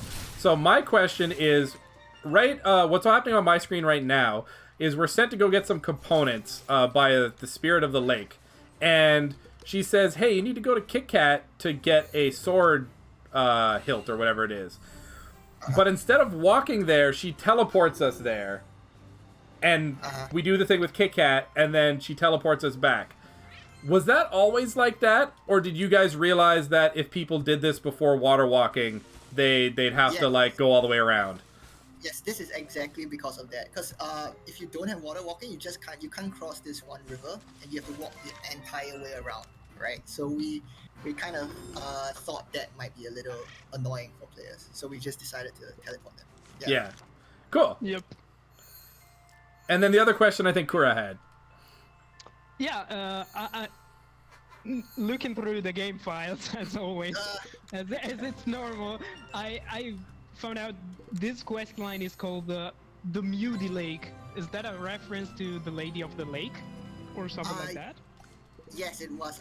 Originally, because it's based on the Excalibur kind of like Yep. fairy tale or story, right? So a lot of these characters are based on characters in that tale as well. Yeah. What is the So, mutie a reference to? I'm not so sure about that. I have to ask Shas, right? But it's definitely based on the Excalibur storyline. Neat. That much I know. So we summon Excalibur, and this little peasant tries to take it so she can sell it. So we beat her up. Yeah, that's a recurring theme in this game. We'll talk more about the default course of action a little later on. Yeah. This quest, actually, Desmond, when I was doing this, when we were playing this the first time, we were fully expecting to be betrayed. Because Cat Quest 1, it seemed like every quest you got was the quest giver would betray you at the end. Right, I think that's Shas for you. She likes stories with betrayal. So I was actually pleasantly surprised that we did not get betrayed at the end of this. Circumventing expectations. So as you can see here, this section here is like, there's a lot of enemies that spawn, and it's just like, grab a rough into a circle, and then flame her, and everything explodes. Yeah, see, here is why Graviruff is busted even without Celestial. And this is level 1 Graviruff. You can level it up. To this day, I still don't really know what it does when you level it up. It just sucks in stuff faster, that's all. Cool. Oh. Stuck on a crystal. Not that great. So this here is called Furrable Cave outside, but when you go inside, it's called Furrable Prison. Oh, shit. Oh, man. I thought that was intentional. I thought it was meant to be like a realization point where you're like, oh, it's a cave, and you get inside, you're like, oh no, it's a prison. Actually, you're right. It still kind of works. Okay. Bandwagoning. So these guys here, these coffins, I don't know if I mentioned it already, but they can only die to royal damage, so like we could Celestial them, I guess, if we wanted to, or environmental effects that do the percentage damage. And they usually have like hundreds of thousands of HP, which, you know, the percentage damage doesn't care about. So even if you do drop like a max level Celestial, most of them just won't die. They'll just be like, come at me, bro. Right, but I guess if you have the King's Blade, it might make things a little easier. But yeah, it's still not as good as luring them into spikes. Yeah. And they also have a bare ass. I don't know if you can see them walking around there. They've got a... That's probably the coolest. I only discovered that, like, I kid you not, like 2 weeks ago.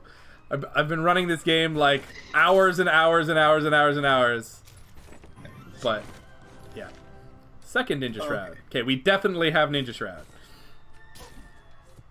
Yeah, so the optional one, you have Ninja Shroud and Ice Mage Hat. Do we have an ice hat? So Ice Mage hat? yeah, you just dropped it. A second one. Okay, cool. So we're gonna skip that chest. Yeah. I need to... Oops. Sorry. I'm jumping the gun here. So this is Pot Cave. You want to tell us about Pot Cave? Any, like... This seems like... So Pot Cave is definitely the biggest dungeon in the entire game, right? It has multiple openings and it's super maze-like. And in fact, to get one of the chests requires you to exit the dungeon and come back in another place again. When we first did this, when me and my buddy did it casually, we were like, no, when you leave, all the enemies respawn, so it can't be leaving. So we literally walked around the entire edge of this dungeon looking for secret passages because we're like, there's gotta be a secret passage, right? Right, but after you defeat all the enemies, the chest unlocks, right? But we didn't know it would stay unlocked because you're never in that situation, right? That's true. Okay, So a little bit of speedrunning history of this game. This was actually part of the very first route that we had for any percent. As soon as the game began, we would go Forsaken Cave, Decim Ruin, so grab our Skeleton King armor, our Ranger axe, and then we'd run all the way up here to grab all this gold and all this experience to level up magic. And we would end up outside of here at level 12. But we actually found out being under-leveled for the rest of the game was fine, in a way or the other. So, yeah, so you see on my screen, we just picked up a bunch of completely XP. skip it.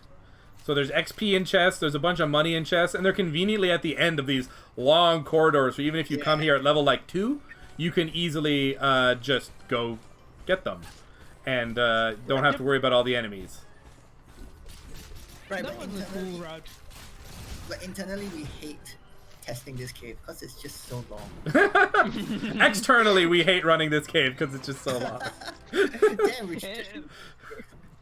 More so than long, it's just convoluted. Like it's all over the place. Shoutouts to this chest here that's on my screen right now. If I forget any chest in the entire run doing 100%, it's that one. There's more than a few runs where I've got to the end and be like, okay, check everything, and we go to the list and it's like, you're missing one dungeon, and I'm like, what? And it's always this one. So you can see there the chest unlocked, but we can't get it from here. We actually have to go to this cave here, and that'll drop us off. Bam, and dungeon complete. And it's kind of neat because you can get in here without water walking, but you can only get the final thing with water walking. Yep. Okay, so now we're going to go to where I was planning on going to, this chest right here. Shoutouts to this chest here. Everyone I've talked to, this is the last chest that everyone finds, because it's so just in the middle of the ocean. And like, even when you're on your mini-map, most people don't scroll far enough off to that side to see it. So it's just like, where is this last item? Because that's a guaranteed drop for that Dragonfire sword. And the only other place you could get it is through the random drops. Okay, because we have a lot of people email us for that last item as well. But Yeah. it's always not this item though. It's always one of the golden chests behind a mountain or something. That's Oh, the how- one, yeah. I'll point out the other one. Yeah, the one by the Banished up top. Yeah. That's the one. That's Yeah. the one. Yeah. So we're back on the story mission, and so stuff's going to be a little bit lower level. But we're coming up to the big plot twist of what's going on, and I really like this plot twist. I didn't see it coming. Good.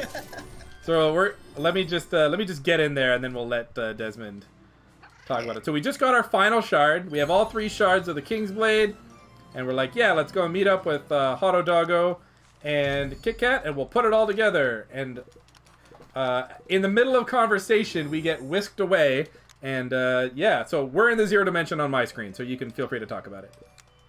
Okay. Right. It's not yet happening. Like, all right. Okay. So this is the 0 dimension, right? Which is basically this alternate dimension where all the vilest creatures are sent to during the reign of the Old Masters. So Alias was sent here as well, right?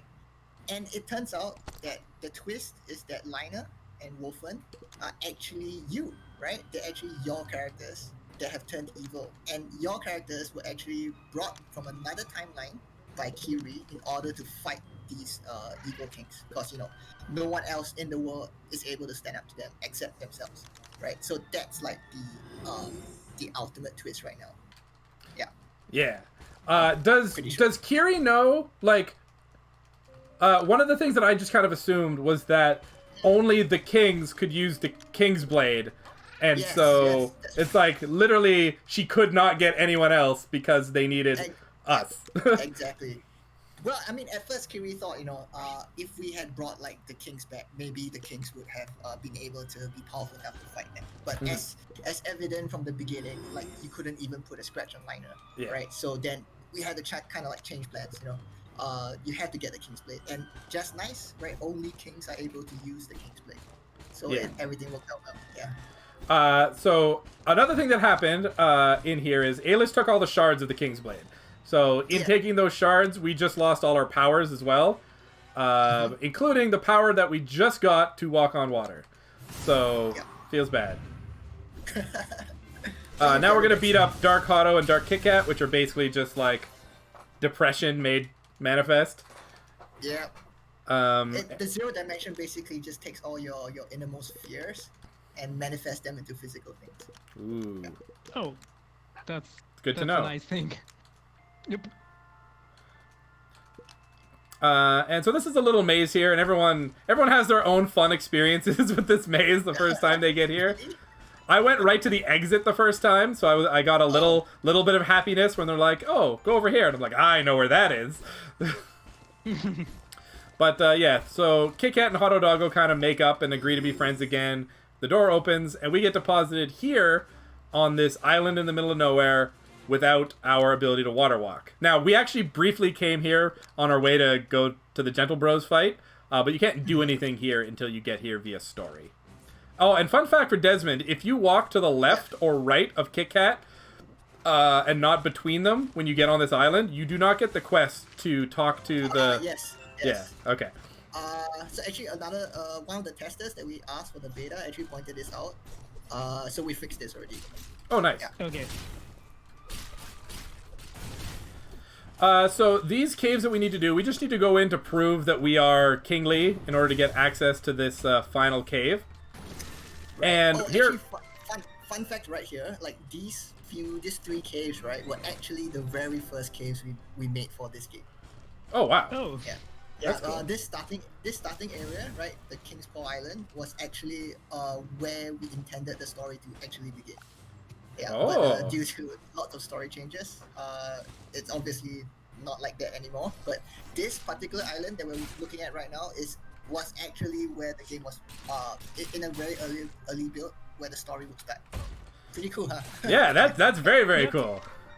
And that probably also explains why these first caves don't have any monster chests. So yeah, oh yeah, that's true. Yeah. Fun fact: those coffins can outrun Graveruff at level 1, which is neat. Wait, seriously? Yeah, they're fast. Oh.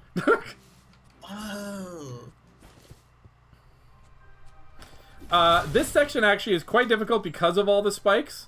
I'm gonna take it a little slower here, just because there's a lot of spikes that you could damage boost through, but there's so many that if you get too careless, you can easily die. And if you don't save on this island and die, you actually get brought back to before you go to the 0 dimension the first time. Yeah, this is probably the place where my runs come to die.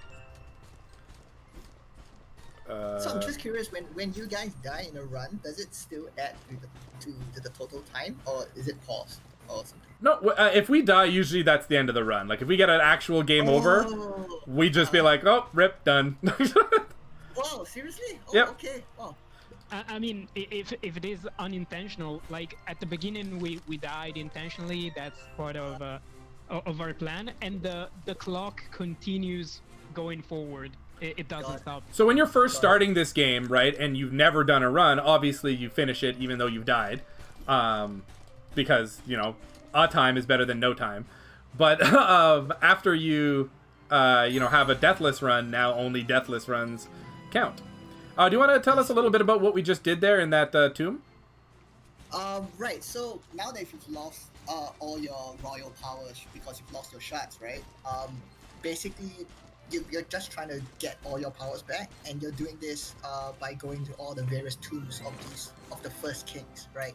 So the first kings are the kings that actually founded both the Felingard Kingdom and the Lupus Empire, right? So what you just went through was Felingard's tomb, and because of communicating with his old spirits and stuff like that, you've unlocked one of the old powers, the old royal powers that you just recently lost, which was Walker. Yeah. So now I believe in the story, you're going to kind of find Lupus's tomb right now to get the rest of your powers back, and then it should be like kind of like smooth sailing to the end of the game from there. Yeah. We are going to do some more stops though, because 100%.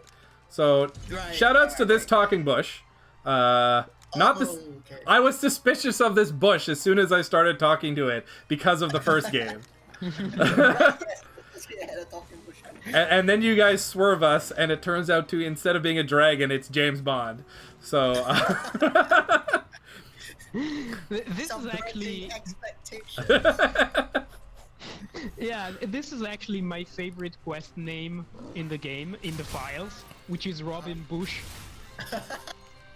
Since it's centered around kind of Robin Hood, kind of James Bond. Yeah. yeah, it's basically like a steal from the rich kind of quest line, Yeah, but exactly. James Bond is spying on the Robin Hood people, I guess. Yeah. And we end up realizing that he's the bad guy and not the good guy, and we beat him up. Yeah. It's a great thing about Cat Quest is that you can come up with some like really stupid shit like this, right? And it's so fun. It's so fun. It's so cute. It's so good. Yeah. Although Oh, I man, will guys, say I it's have really to hard. go in 5 minutes, guys. Sorry. Oh no. Well, if you're Yeah, able to so come back, feel free to just jump back into chat if things turn out better. Oh, yeah, okay, sure. Yeah. Yeah, because you mentioned you had to go to a meeting, so if you're able to come back, we'll be here for another probably 2 hours. So, Okay. yeah. Yeah, more or less, yes. All right, if you don't Thank come you back, for though, joining thank you us. so much for joining us. Thank you guys for having me. Yeah, no, it's been super Yeah. great. So, one round of emojis, please, in chat for Desmond of the Gentlebros, if he does not return. Thank you so much. Thanks, guys. Hope Thank you. you. Have a good ride, and I hope it doesn't crash. All right, take care. Okay, take care. Bye-bye. Bye-bye. Bye-bye. And then there were two. So, everyone type some bless RNG in chat for Desmond to have a quick meeting so he can get back here, because I'm having fun. I don't know about you guys, but this is, having him on commentary is super, super cool. Yeah, it's so much insight into the game. It's so cool and so fun. Yeah, so we're just finishing up this quest line here. And this is another one of those sections with all those spikes where if you get too, what's it called? Greedy. Too greedy, even though you're like Too antsy. way high level, you can just roll through all these spikes and kill yourselves. I have definitely game overed in like a level 10 dungeon near the end of the game just because I was greedily rolling through spikes. So many times. Like, it's probably the lowest level dungeons that are the deadliest for us. And one thing actually about game overing and quests is if you're doing a quest and you game over, you will get put back to the start of the quest. Even if it's like a multi-stage, multi-part quest. Unless you actually go to a save stone and save. And since we're speedrunning, we're not going to do that. So there's a couple points in this game where if we were to game over, it would be a huge time loss because it would rewind some of these quest segments. Yeah, as you mentioned on King's Paw, that would have taken us just at the beginning before even entering the maze area and the zero dimension, which would be like 3-4 minutes time loss. Mm-hmm. So we're coming up on my screen. We're just gonna finish up this bush quest where we're gonna beat up James Bond, who is a triple Mio 7. And we're gonna enter into the Twin Towns quest, and I'm gonna start talking about it now because the Twin Towns is quite interesting. In the first game, the Twin Towns are a pair of towns right beside each other, and you do a quest for one of them, and then that unlocks a quest to the other one that sends you basically to do the same thing, but it ends up being like slightly different. It's meant to be like a creepy Twilight Zone-esque quest line. In this one here, because the towns exist in this game as well, you get to them, so they're right here. See how they're like a mirror of each other? You get to them, and she's like, "Hey, can you help me deliver this sword to my brother Marmy?" And then she all glitches out like you saw here. And you're like, "Okay, that's interesting. Let's go give a sword to Marmy." So we... Shoutouts to Marmy. Shoutouts to Marmy, the second best NPC in the game. Third best. So we come here to Permaha Beach, and we're like, "Hey, we got a sword from Marmy." And he's like, "There's no soldier called Marmy." And we're like, "What? What do you mean there's no soldier called Marmy?" So we roll on back to the Twin Towns, and we go talk to her. And she's still all glitchy. And when you talk with her, she's like, "So, Marmy, like, gift?" And then just scrambly, glitchy, whatever. and we have to fight her. And it's like, okay, curious. But this is, man, I wish Desmond was here for this, because like I hope he comes back for when we finish this later on. But it's all creepy, and now we get the second half, and we go talk to the second half, and she gives us the exact same quest, basically, go deliver my sword for Marmee. But then she kind of snaps out of it and goes, well, that's what I would be saying, but I'm apparently stuck in some sort of loop with this weird, creepy clone of me. And she's like, I feel like Marmee is somehow the key to this, so can you go, you know, try to investigate Marmee, kind of thing. Like, what the hell is going on with this Marmee character? So we come here, and audience participation. Which one of these cats do you think is Marmee? If you guess the one that's glitching the hell out, you're right. He gives us a bunch more jarbled gunk and then fights us with his super glitched out health bar. And we kill him, and he mentions something about Paw Rain Cave. So the sane NPC tells us, okay, we should check out Paw Rain Cave. And we'll go back to that later. Hopefully with Desmond in tow, so we can... there's the Skeleton King crown, so we can cross that off. That's cool. Oh, yes. You can skip the one in the forest. Alright, so we're going to get back to that quest. Now it's time for the next best NPC in the game. This is Muin. Oh boy. So now we are... You have quite the taste in favorite. We are now finding Private Muin. So Muin is basically a cat that was taken prisoner by the dogs and was rescued by another dog, and essentially, you know, he learned about peace and harmony and doesn't want the war to continue. So we're gonna go do a quest that brings us here to the Tomb of the Follower, which is where we came to get Graveruff, you know, an hour ago. But we're actually high enough level, we're gonna clear it now, which is all nice. Oh, that guy didn't get pulled in. So this is the dog that rescued him. We talked to him about, you know, Muin, and he's like, I know where Muin is. Come follow me. Cool. Now, an interesting thing about the monster chests in dungeons that have an active quest, you can't open the monster chest until you finish the active quests that are inside. So even if all the monsters are dead, if there's an NPC you need to talk to, the monster chest won't unlock. So that's a neat fact. Is everybody having fun? Spam some like cat and dog emotes in chat, please. I honestly, I can't see chat right now, so I'm just gonna trust that this is happening. Do not let me down. Same, honestly. I've been recluded to my phone.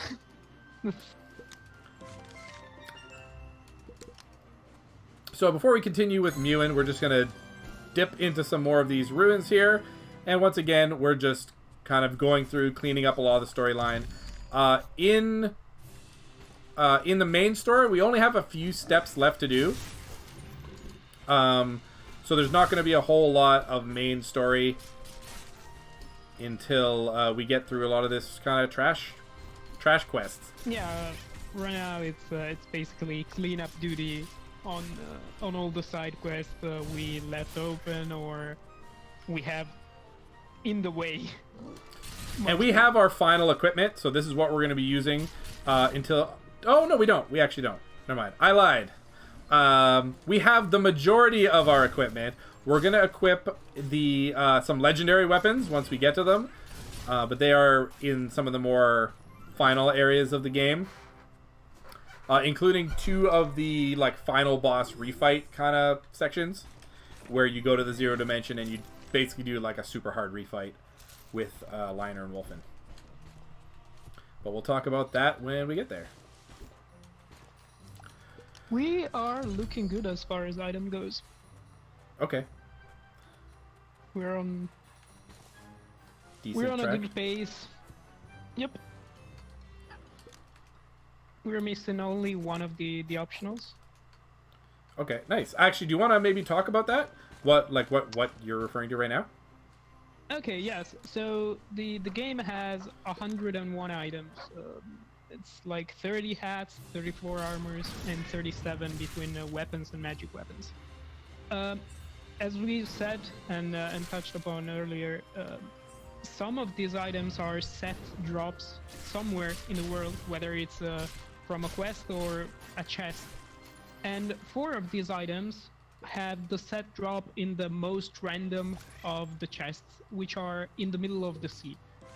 There's 2 in Felengard and 2 in Lupus Kingdom. And these items are the Arcane Mage Hat, the Ice Mage Hat, the Purple Ninja Shroud, and the Ninja Shroud. We actually have 3 of them, and we are only missing the Purple Ninja Shroud. Other than that, I think that's pretty much it. As you've heard Desmond talk about, they are divided in different categories of rarity and whatnot. But do you like Batman? Yeah, so how does everyone feel about Batman? So, right now we're in the middle of another one of those, like, pop culture reference quests that Desmond was talking about. We are going to help Batman capture Two-Face, or as he's called in this game, Two-Fur-Face. Which is this guy here who is half cat and half dog. Yeah. So he splits into 2. We're just going to beat him up. We are copyright friendly. I'm surprised that they kept in the Batman stuff if they were worried about, like, a barked version of Mozart, which I'm pretty sure a lot of Mozart is, like, public domain at this point. Yep. This fight casually is quite hard. It's not the simplest fight, but we actually caught up with the game. We are actually at the level we're supposed to be at this point, finally. And we'll actually go way past the level the game requires us to go to. This, the 100% route conveniently also ends up hitting all the achievements for the game. So if you're ever achievement hunting in this game, just do 100%. And you'll get them all.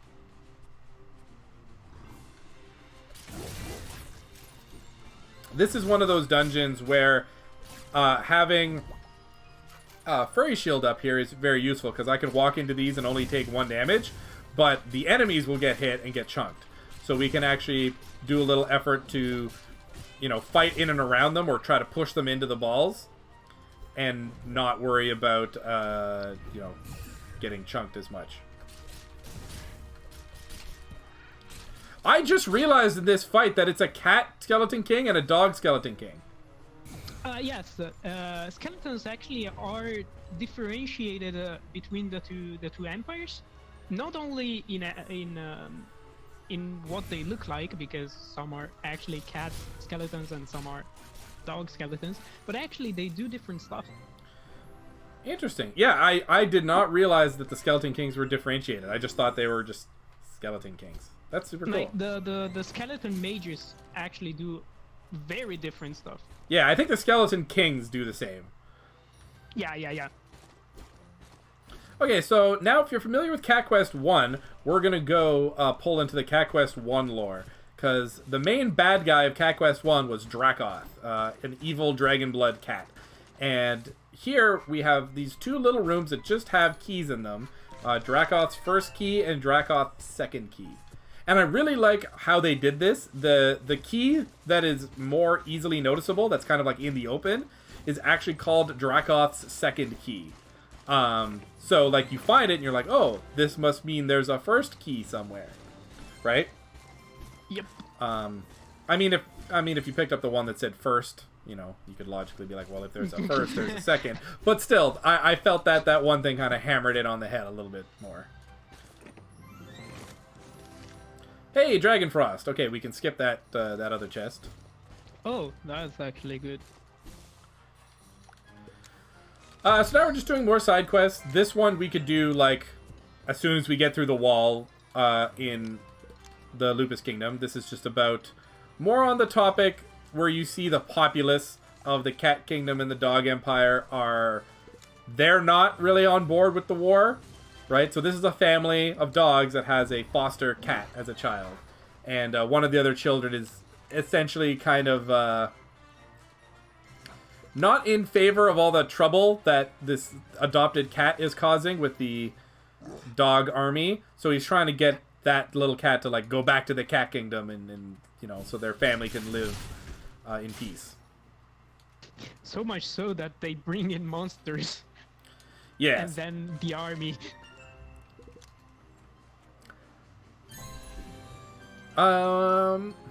What else do we have here? I'm so used to Desmond having so much information here. Oh man. Inside, yeah. Yeah, he's got so much. We actually got spoiled. This is PUBG. He is the adopted cat. And this is another instance where you can see where the lock chest isn't going to open until we talk to the NPC. You gotta wait for this to get shot down. Okay. This is also another instance where Furry Shield comes super handy. Yeah, so these guys can only die to these, so we're just going to stand in the middle, put up Furry Shield, and let them get shot down, while we can kind of walk back and forth without much worry. There we go. This is an annoying cave, casually, but speedrunning wise, it's pretty straightforward, I guess. Oh.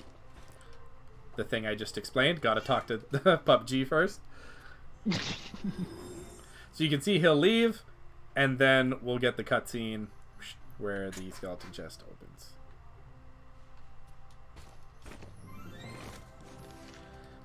Yeah, so maybe casually you won't notice this as much because maybe you'll explore the caves beforehand, or you'll do the quests and not care about clearing the cave.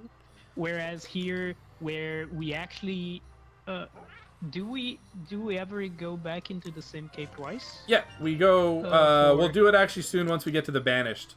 We go back into Farfetch Cave. Yes, we usually go into a cave whenever it's either convenient because there is a quest, or whenever it's close by, I guess. So this is a troll cave that I just went through. It has 3 golden chests in it, but when you open them, they only have a single gold each. So very aptly named cave. Okay, note to self: don't use fire on the fire dragon. Yeah, actually, something we briefly touched upon with Desmond when we noticed you could kill a firefox with flamethrower is different enemies have different resistances. Some of them are obvious, like the ice dragons are weak to fire, and the fire dragons are weak to ice. Some of them are a bit less obvious, like those purple dragons are weak to physical attacks, for instance. But it gives a bit of dimension to the game, I guess. Nothing is weak to arcane, unfortunately. Or at least not that I found. I don't think there's anything weak to arcane off the top of my head. Maybe just like Lioner himself, because he's just weak to magic in general. Yes. I think he takes 50% more damage from arcane. So, fun fact, the amount of levels that an item has when you open it from a chest is not random. It is basically, I believe it's a quarter of the level of the quest. So okay, a level. I did not know that. Oh yeah, Desmond had mentioned that to me when I was asking about something else. Yeah, so it's probably when I crashed, because I had a moment where my connection went away. So yeah, sorry about that. yeah, so if the chest is in a level like 80 dungeon, you'll get a level 20 item from it. Which seems kind of weird, but the level scaling in this game is quite it's interesting. It's interesting. Yeah, I don't think we ever mentioned it, but basically items have an upgrade value. For instance, the base items all grow by 1 in a statistic per level, but every 10 levels it goes up by the same amount. So from level 1 to 10 you gain 1 of that statistic, from level 10 to 19 you get 20, and so on and so forth. And so the scaling is a bit weird. Sometimes you're very inclined to upgrade stuff. Sometimes it feels a bit, I don't know. Do we have a Wraith Mace? Wraith Mace? No. And we have the Ninja Shroud though, right? Yes. Okay, so I don't need to go up top, but I still need to go here. Okay. You can Skip that one. Okay. Carry on. Yep. Yeah, here's where having someone keeping track can become helpful. Otherwise, you, especially during commentary, if you are talking and keeping track of what you have and what you don't have, it can become quite distracting. Since there is some stuff we can skip if we find it randomly, because RNG is a part of the loot system. Either having a good memory or having a way to keep track of it, it's good. So now we're going to max out Celestial. We're going to put a bunch more into Flamethrower, a bunch more into Berserk, and we are going to head into the next section of the main story. And you can see there's still quests right there beside that Mage Town that we're not doing. Because why do them now when we can do them later? Storyline-wise, Liner and Wolfen think that we're still in the Zero Dimension, still trapped in the Zero Dimension where they deposited us last. They don't know that we've escaped. So it's at this point where we are going to actively go and spy on them to see, like, what are they doing now that they think we're basically, you know, banished forever. But we're going to take this little detour here into this low-level cave and grab some stuff.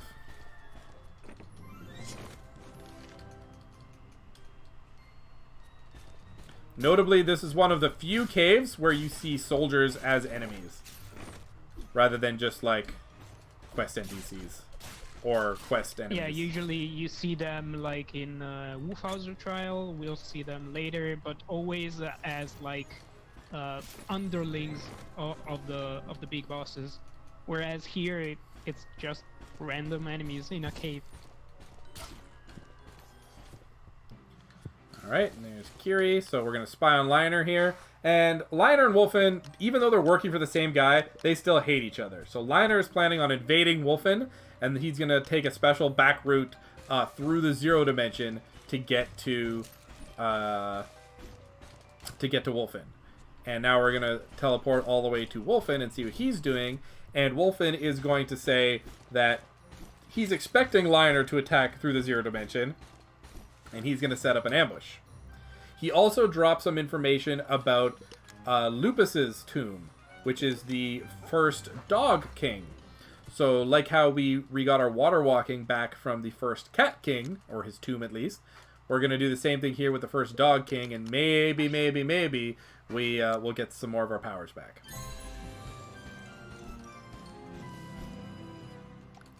But in the meantime, we're going to do more side quests. So this is General Bullseye. He in general, he thinks that the war between cats and dogs is not a good thing. So he's asking us to go take down some propaganda and try to, like, quell the people who are, you know, essentially being hella racist. Yeah, we actually met him the first time when we did the Mozart quest. We beat him up. So he's like, "Oh, you're worthy. You're royal.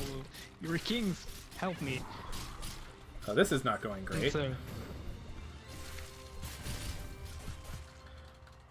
yeah, fights now kind of become slightly harder. Now, of course, we still have our insane DPS, but you can see enemies actually take a little bit of time to kill.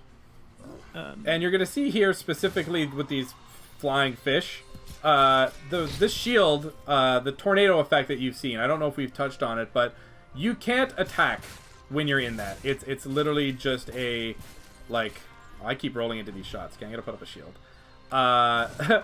It's literally just constant damage that keeps interrupting you. And so when that's up, you can't melee them, and if you can't melee, you can't get your mana back. So if those come up in the middle of a fight, it's really hard for you to just kill them at all. So part of doing any of those, knocking you back. Yeah, part of doing any of those fights fast is just making sure you're not getting hit by them, or you're killing the enemy before they put it up. They put it up. Yeah. So we're gonna grab this marker here. This is our last waypoint. We're not going to go anywhere. We're just going to grab it for the sake of having it.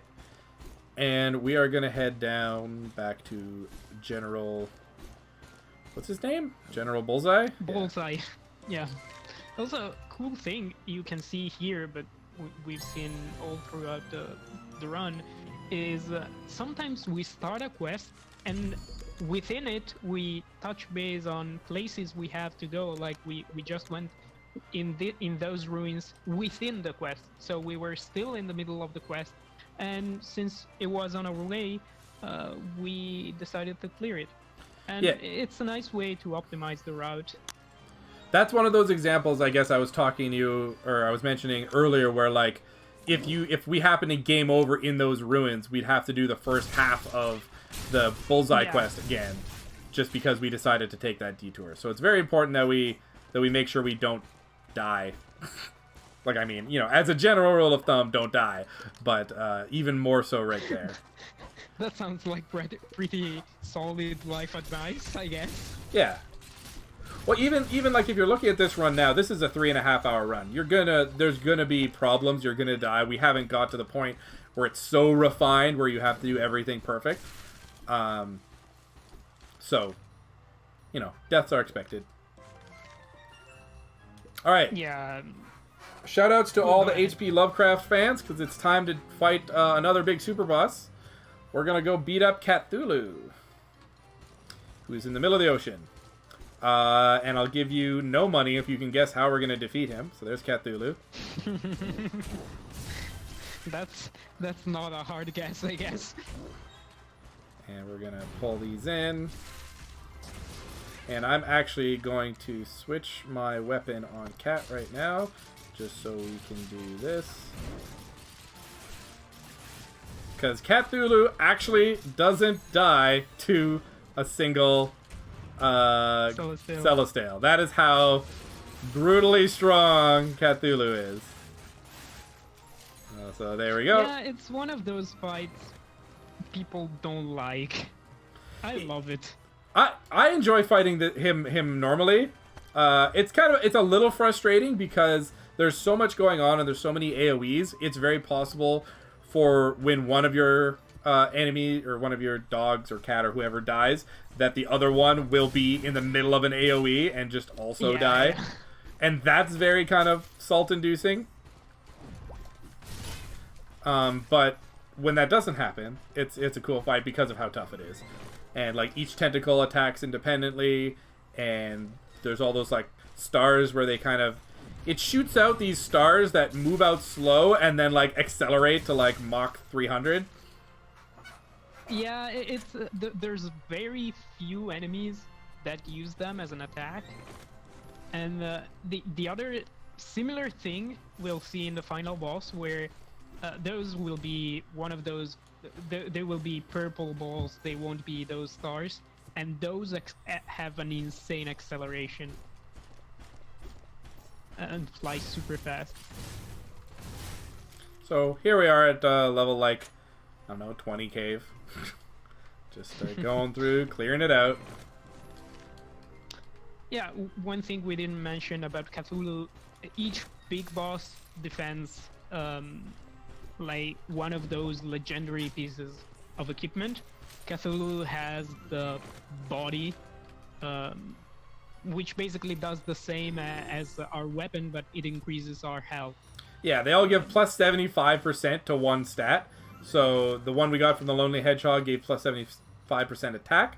The one we got from Cthulhu gave us plus 75% health, which we're not going to use because we'd rather just have more damage. And when we eventually go back and kill the Cactus Queen for real, she drops the one that gives us plus 75% magic, which we will be using for a number of fights in the end game. Yep. But before that, random ruins. Random ruins.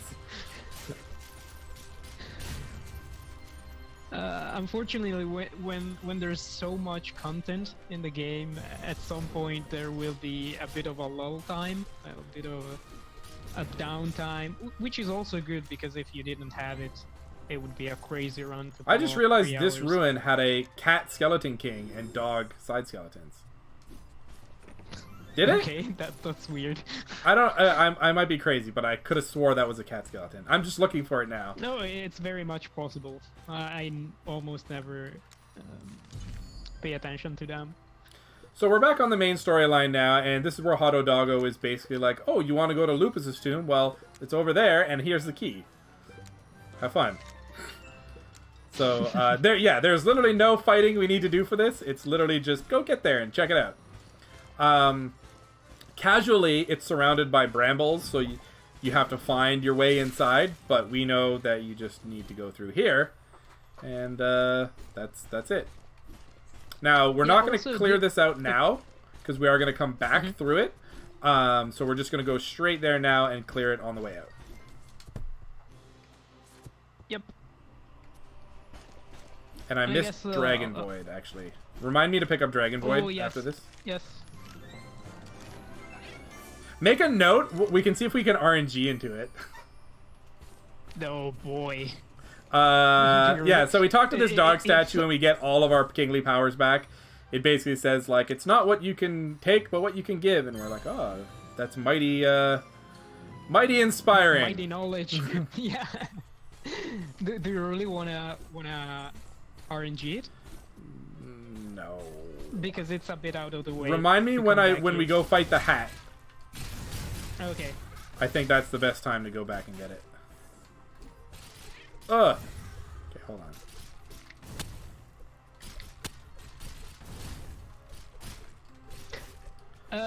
Yeah, as I was saying when we first entered this cave, this is, I think, the only other cave which has multiple entrances or exits, depends on how you want to say it. And it's a bit maze-like as well. There are multiple paths. I think there are 3 entrances, and plus the one that brings you to the tomb of Lupus, I guess. Yeah. There's north entrance, the south entrance, and then the one that leads only to the tomb of Lupus. Yep. And this is another instance where you can see us using Furry Shield to just have a more easier time going through here fast and not have to worry about all these traps. Because remember, they do a fifth of our health every time they hit. So if we didn't have this, we would be dead. By the time we just this is more of a theme in the Dog Kingdom. Alright. Talk about dodging things, get killed by low-level skeleton. Get him, dog. Alright. Yeah, see, that skeleton mage is a dog, and it does different stuff from the ones we found, for example, in Forsaken Cave at the beginning.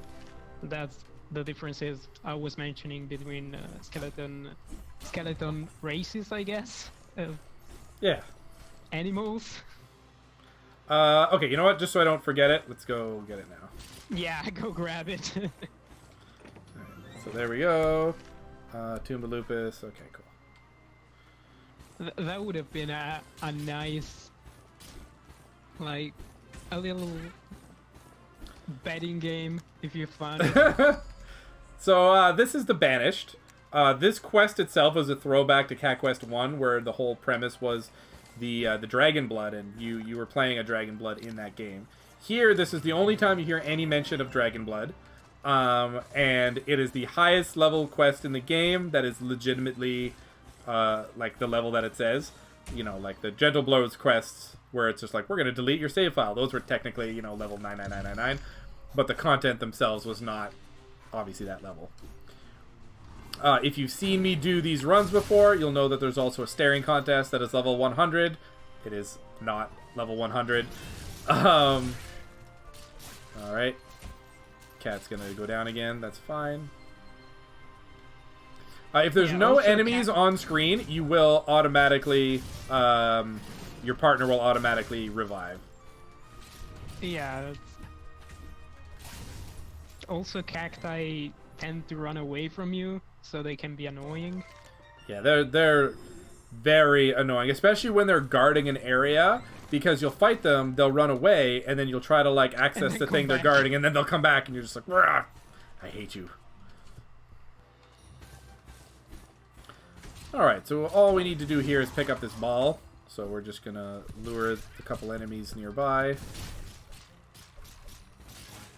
Pick up the ball. That's another instance of the force woofer of those flying fishes with the knockback and the fact that you can't attack them while it's up. Yeah. What we're trying to do to fight those is make sure we have enough mana so that when their force woofer stupid little tornado is up, we can just spam flame purr and kill them. I actually think they are weak to physical damage, though. They're weak to magic. They're weak to magic. Oh, they're weak to magic. Okay. Yeah, so it's even better. Yeah. Oh, right. No, they're resistant to physical damage. Yes. Yeah. So this is a series of 5 quests where we basically are going to help this enslaved spirit remember its past. Where it was basically a young pup who happened to be a dragon blood, and one of the old dog kings tried to manipulate him into becoming like a super soldier that, followed the king's orders, trying to brainwash him essentially. And when he finally said no to the king stripped away all his memories and imprisoned him inside that giant skeleton. So he is not that skeleton, but the game definitely makes you believe that as you're completing this. Yeah, it also asks you in the next quest to scratch his head, his horn, his nose, snout. So here we're going to take advantage of Celestia one more time. The hat we were chasing has a surprising amount of HP. Yep. And you'd think, oh, why don't you just attack it like everything else? No, doing that thing with Celestia is the fastest way to kill him. Yeah, it also has one of those kind of weird AIs where it runs around in circles, and so it's a pain to follow. It's like a cactus with the disguise of a hat. Yeah. Hatkus? No. Hatkus? Hatkus? Yeah, we're getting to the end of the run and the end of the content. Yeah. So this is one of those instances we were talking about earlier where you actually go back to a room that you've already been to. So we've been through here once already. This is the Farfetch'd Cave.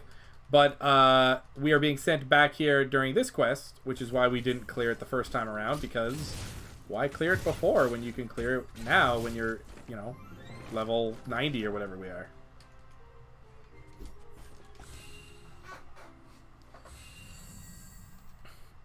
Yep, also this cave is host to the ancient tablets, which are those weird stones that contain the knowledge for the spells.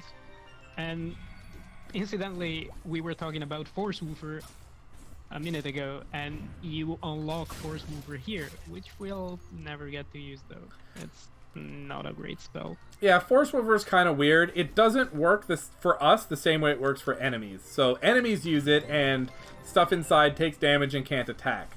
When we use it, stuff inside takes damage and gets pushed away.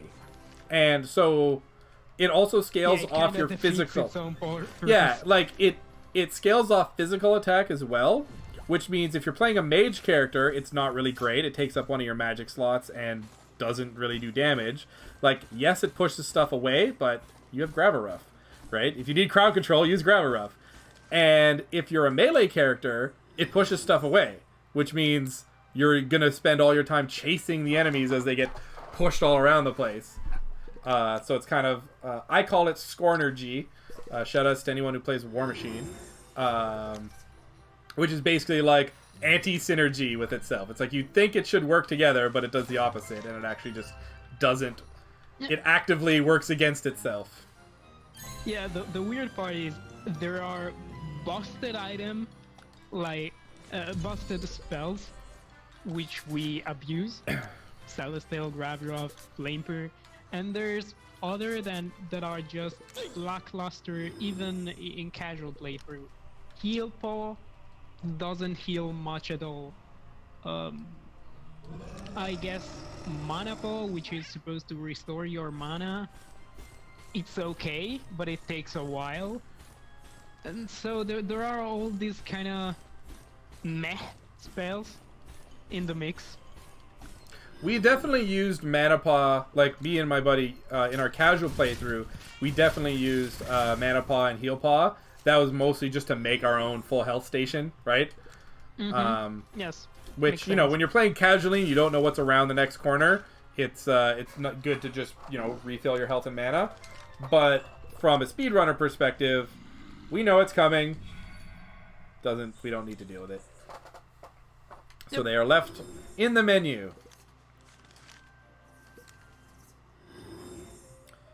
Alright, so at this point, we've went and kind of collected all his lost memories, and this is where our little spirit realizes that the king was kind of abusing him, and he realizes his past.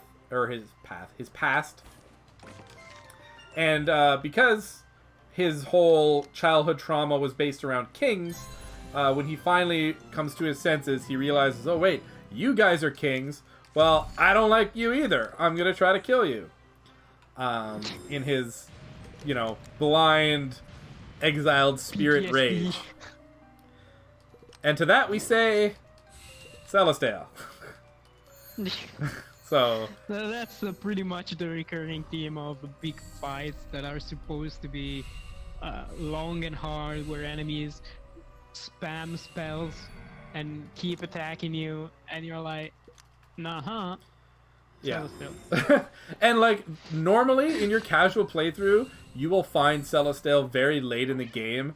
By the time you can even unlock it, because you need to beat the skeleton or the Cactus Queen, which is not an easy fight casually. And even then, when you finally beat it, getting enough money to be able to upgrade it to broken levels like we have, because it's max level right now, and you can see this is a level 100 enemy, and it's just like, thanks for coming out. So naturally, in your casual playthrough, if you got Celestial to this levels of brokenness, congratulations. You're probably a murder hobo, or a power gamer, or some combination of the two of them. Or you've been watching this video and decided to take notes. To emulate us. Yes. So this chest here is another chest that gets frequently missed. As you can see, it is very hard to see unless you know where it is. And it does have a set item in it. It has the Elder Mage Beard. That's the static drop for it. Yeah, that had me scratch my beard for quite a while. Okay, so we're going to fight the Cactus Queen legit, but we're coming here and killing her with her own spell. This is normally, and developer intendedly, impossible, because you're supposed to have to kill her to use this spell on her. Right? Like to get access to the spell, because she's supposed to have full aggro of the whole room. But she doesn't, so thanks for coming. And she normally naturally heals ourselves. Cactuses in this room spawn infinitely. It's quite a overwhelming fight. Everything's like level 99. But we kill her, and now we have access to 0 willpower. Willpower? Willpower. Yes, willpower. I got it. I always get the names mixed up. If you've played the first game, yeah, in the first game they had the same like 75% super weapons, but they're named Faith, Willpower, and Courage.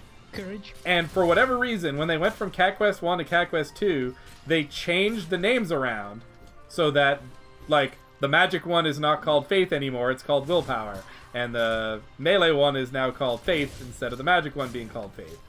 Yeah, it's. Okay, to be fair, to me it makes sense. Willpower, head, big brain, 5 head. Well, why? Well, for me, I think Faith is like, you know, Faith is magic. You know, you think like priesty stuff, and then Willpower. I thought it was like you're attacking through sheer force of will, right? Because it's like nothing, right? It's an invisible weapon, so you're like, yeah, this makes sense. You're just like, I believe that you will get hurt. Gonna will my fist into existence. They could have called it something like 0 strength, 0, I don't know. Yeah, 0 magic, 0 strength, 0 hit points. 0 health? 0 health, it just brings you to 0. You just die. Yeah, even 0 magic wouldn't have been. So Cat died, but we'll just finish this up with Dog. Okay. That was scarier than it should have been. Alright. So, this area we're in right now is the highest level, like, junk section. if I could put it that way. So in the game, as you go through, you have all your side quests. We're doing the highest level side quests. Yes, and random dungeons. And as well. Cat died again, so we'll just do this. This is another one of those sections, kind of what I was telling you about, where we're high enough level that we're not getting auto health refills, so everything we do is very dangerous. And like, thankfully right now we're not in the middle of any sort of quests, so it's not like a huge deal if we die, but it's still going to be annoying, especially for these dungeons where we need to clear all the enemies. Well, I guess you can rest at Wall of Lupus when you go back there.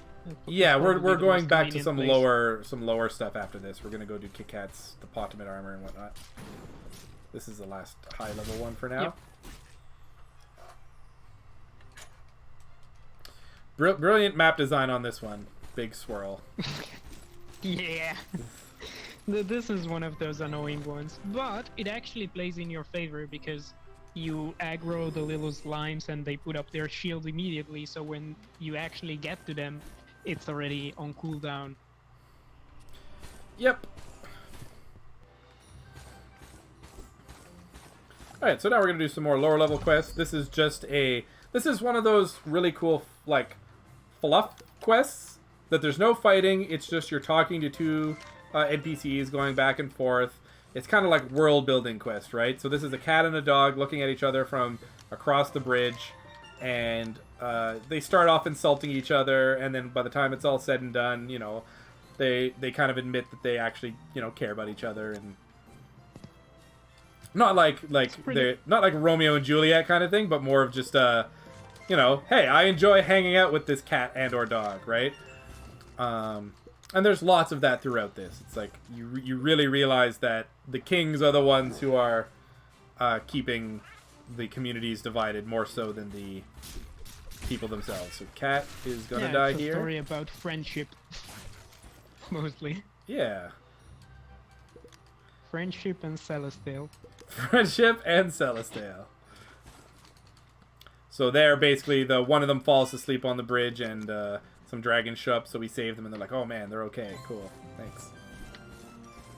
Okay, so now we're gonna kick off the final leg of the main storyline, and here is where we're gonna kind of learn really what this game is about, and the real, like, morals and the lessons that this game is trying to teach us. So we've got our powers back, and we talked to Kit Kat, and we talked to Kiri, and she's like, okay, here's what we're going to do.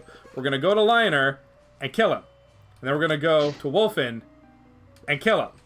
All right, that's the plan. Yeah, so that's literally it. After everything we've done, you know, all this talk of peace and everything else, our major plan in order to save the day is, let's just go kill him. So, away we go.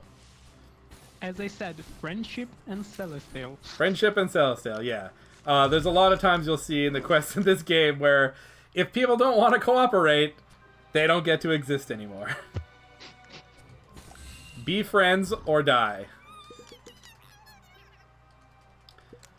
Now you're kind of re-seeing the old sprite I mentioned about 2 hours ago again. Yeah, so if you missed the one yak at the start of the game, here is the second time you get to see the yak as some sort of mutant cat fox yak with sunglasses. There it is.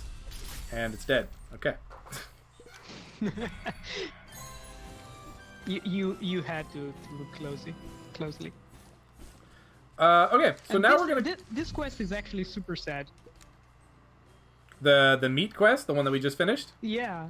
Yeah. I was super sad. It's like a Dr. Jekyll, Mr. Hyde thing, and at the end of the quest, you have to kill her because she can't control Hyde. Very sad. And she just dies there. Yep. Rip. Crazy laugh cat. Though the quest we're doing now is, remember at the start where I talked to you about the Naruto quest? Well, we're gonna finish that now. This quest has the unfortunate, what do I want to call it? The unfortunate consequence of being placed in a really weird location where most people who do this game casually find it way later in the game. And it's supposed to give you, or the whole build up to it is that Kit Kat is trying to build her ultimate armor, her Potimate armor. And the blueprints got stolen, so you're gonna go like retrieve them so she can build it. And when you come here the first time, you're like, oh, ultimate armor, cool, right?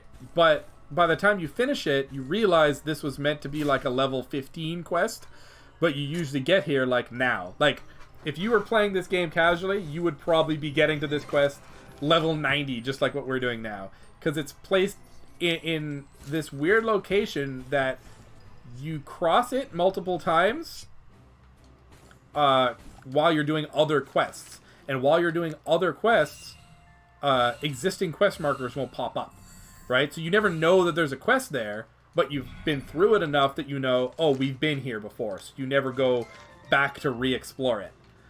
So when you finally come there without a quest, right here where you're about to go murder Lionel, you're like, oh, this mailbox has a quest. I guess I'll do it. And it's like level, like what level is this? This is level 20. Yeah, I think the last one is level 28 or something, Yeah. and at this point they're laughable. Yeah.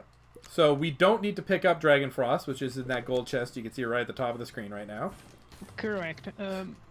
Actually, if you want an update on items, the only one missing is Popple Ninja Shroud. The rest are all either quests we have to do or the unique items we are missing from like the Doge Knight set. Well, we're gonna get Popple Ninja Shroud right now. Yeah, exactly. Yeah. That's the reward for literally this quest that we're on right now. So, cool thing if you've been watching this and you really are interested in Cat Quest 2, we also have a bingo for this. So this game is super fun to do bingo for, because there's just so many items, there's so many quests, there's so much to do. It just caters itself really, really well to bingo. Wait, do you get the shroud here or the Shroud? the hood? Oh! Because the shroud is is one of those sea chests I was talking about near Dracoth's Ruin. Near what? Which will Dracoth's Ruin. Oh, okay, yeah, I know what you're talking about. Key stuff. We'll go there in a bit. Yeah, I almost autopiloted myself into the Lionel fight. Yeah. Okay, so this is the second time that we are going to come into a cave that we've already been into, and I could have you remember me dying 8,000 times here. We could have skipped this at the start of the game if we didn't want to get that chance to get our Ranger hat. So this is routed specifically as early as it is because it gives us one attempt at Ranger Cap without going too far out of the way. Yep. So for example, if I didn't care about Ranger Cap and just wanted to didn't care about Ranger Cap and just wanted to say, you know what, I'm gonna bank on me getting it somewhere else without resetting, I could skip this as part of the main quest and come back here just now where it's very easy to clear out and I don't need to worry. Well, I mean, the spikes can still murder me, but everything else would be dying in one shot, so I wouldn't be fighting them as long. Ugh. Very thirsty. Yeah, so we should be almost done with this. We missed like one quest for this quest line. Yeah, so the story about this is basically we try to track down these ninjas who had the missing blueprint, and they traded the blueprint, or we get the blueprint back, but we also get a note that says they've hired a dragon to assassinate Kit Kat. And Kit Kat's like, oh, that's cool, let's go see our assassin. So we go meet the assassin, and then she runs away, and we go kill him. I told you, man, Kit Kat is trouble. Like everywhere you go, she brings you in some dangerous place, in some trap, I guess, or in some super hard fight. Which, I mean, this isn't the case because we're like 80 levels above it. But casually, if you take that quest the level it's supposed to be at, that's another instance of one of those dragons that can overwhelm you casually. Because he spawns with a bunch of enemies as well. It's basically almost as hard as the first Leonardo boss. Yep. Oops. I So there's our actually think it's Pottimate around the armor. same You level. can see it's level 6 and the stats are piddly. So it's real unfortunate that we get it at the time that most people tend to fall upon it. We also get a kiss from Kit Kat. We've completed the Romancing Kit quest line. There's unfortunately no Romancing Hotto quest line.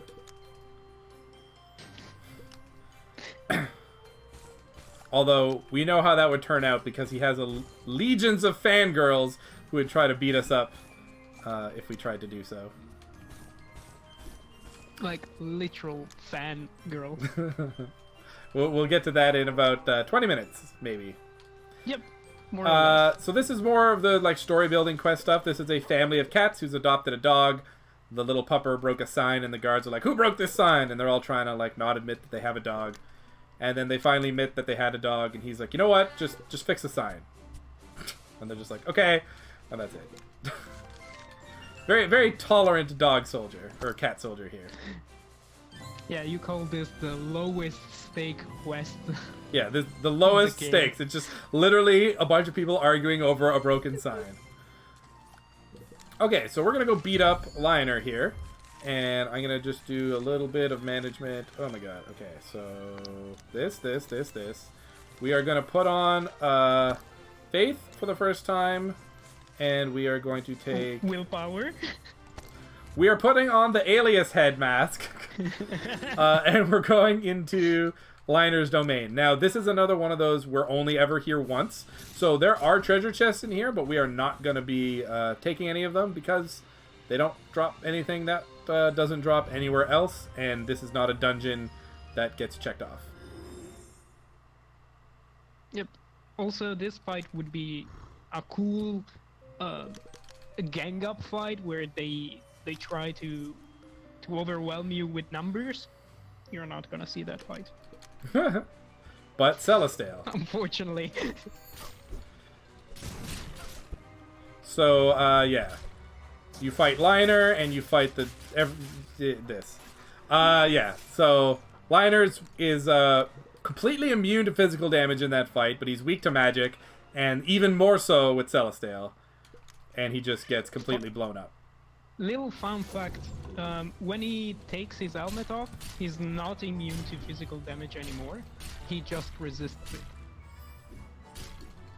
You can go smack him in the face, and he'll take damage, but...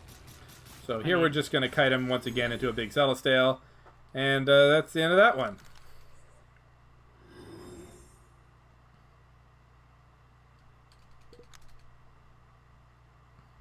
And yeah, the whole premise is 2 paws is better than 1, friendship prevails, Celestial prevails.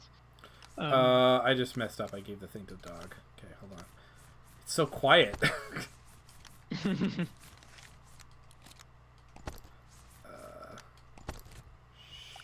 Liner's dead.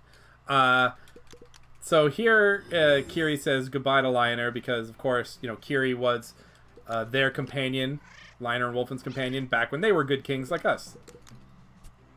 So there's a little bit of, you know, heartfelt goodbye. And then he dies. And I switch all of my items there because equipping a wand gives you half health. So when you take off the wand, you're at half health. So switching it then makes sure that we are full health for Wolfen. Because we get the level up. But first, little intermission. So first, we're going to beat up this guy. So this guy... Killable. Yeah, he basically says, hey, beat me up. I'm trying to become a soldier. And you just wail on him for a while. And you can see his health is slowly going down. If you look, there's a little sliver of yellow building. How much health does he have? 47 million. Yeah. I actually got to kill him once with Celestia and actually cheating in a bunch of magic. And if you kill him during the quest, it actually skips the time you have to wait while beating him up. So speed strats, I guess. Speed strats. Hack the game, give yourself millions of magic, win. Yep. So this is the ambush that Wolfen set up for Lionel in the Zero Dimension, and now we're going to go fight Wolfen. This is 3 phases, and we're actually not going to use Celestial here, just because the phases... He doesn't actually have a ton of HP in these phases, and it's faster for us to just kill him with Berserk and our OP legendary weapons because he's weak to melee. Whereas if we did Celestial, we'd have to like wait for it to trigger kind of thing, and he dies so much faster to just punching in the face. And phase 2 is... Sorry? Go ahead. No, I was just mentioning he really doesn't have that much health compared to other enemies of this level. Alright, and this is the hardest version of him. Yep. But we are very high level, and we have a little strat where we basically pin him in the corner here, and he dies super fast. And you noted there, he also casts Celestial. So we can get a taste of our own medicine there. It's possible to die in this cutscene right here, because when you kill him, he could drop a Celestial, like right as you kill him, and then you're stuck in this cutscene, and the Celestial drops, and there's like moments in between conversation where you can actually take damage, and you can die. Yeah. So. Yeah, the worst part is that you spawn dead outside the building. And you got to redo the whole thing. I mean, if you game over, yes. But even just one character can die, and it will spawn dead outside. That's interesting. I never knew that. It happened to me in a run a few weeks ago. So at this point, a portal opens in the middle of the Pacific Ocean, and Alias beckons to us like, come, come to me, my pets. And we're like, but side quests. So now we're gonna go do more side quests. Yeah, the end of the world can wait, I guess.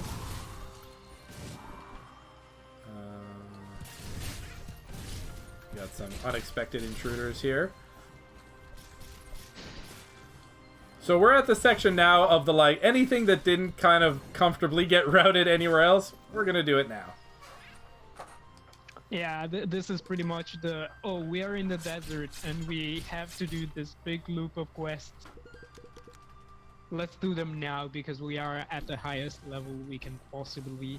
And if we did them earlier, it would be, some of these quests would actually be quite hard. There are some fights later on that you'll see that can be challenging at lower levels. Alright, so now we're going to go into the Wolftopia quest, which is a storyline about this scientist dude who's poisoning the water, or spiking the water, to make everyone get hypnotized to come to his Wolftopia. His name is Jabark. I feel like this is based on something. So if you know what this is based off of, if there's like a special fiction movie something with a character named like Javert or just something, it's definitely not Les Mis, I know that much. But like, I don't know. Let me know. Post it in chat, and then I'll see it when I watch this video later. This quest also has 2 unique pieces of artwork. That barrel that just got thrown into the water, and like a little puddle of another thing that gets thrown into water. They're there for like half a second, and that's it. You never see them again. Every other piece of like artwork is at least used for a little bit. Those are on screen for half a second and then gone. Yeah, it's so weird. Oh. We're actually at the end stretch of the run here. Like, we still have about 50 splits, which sounds only like 50 a lot, splits. It sounds like a lot, but it's probably what, half an hour? Yeah, we're probably under half an hour. I kind of, since I rearranged all my splits, I can't tell what we're ahead by, but I think last time I checked, we were ahead of my PB by like 5 minutes still, just because of the new changes. Yeah. So, This will almost guaranteed be a world record unless our tomfoolery has cost us too much time. But I don't think it has.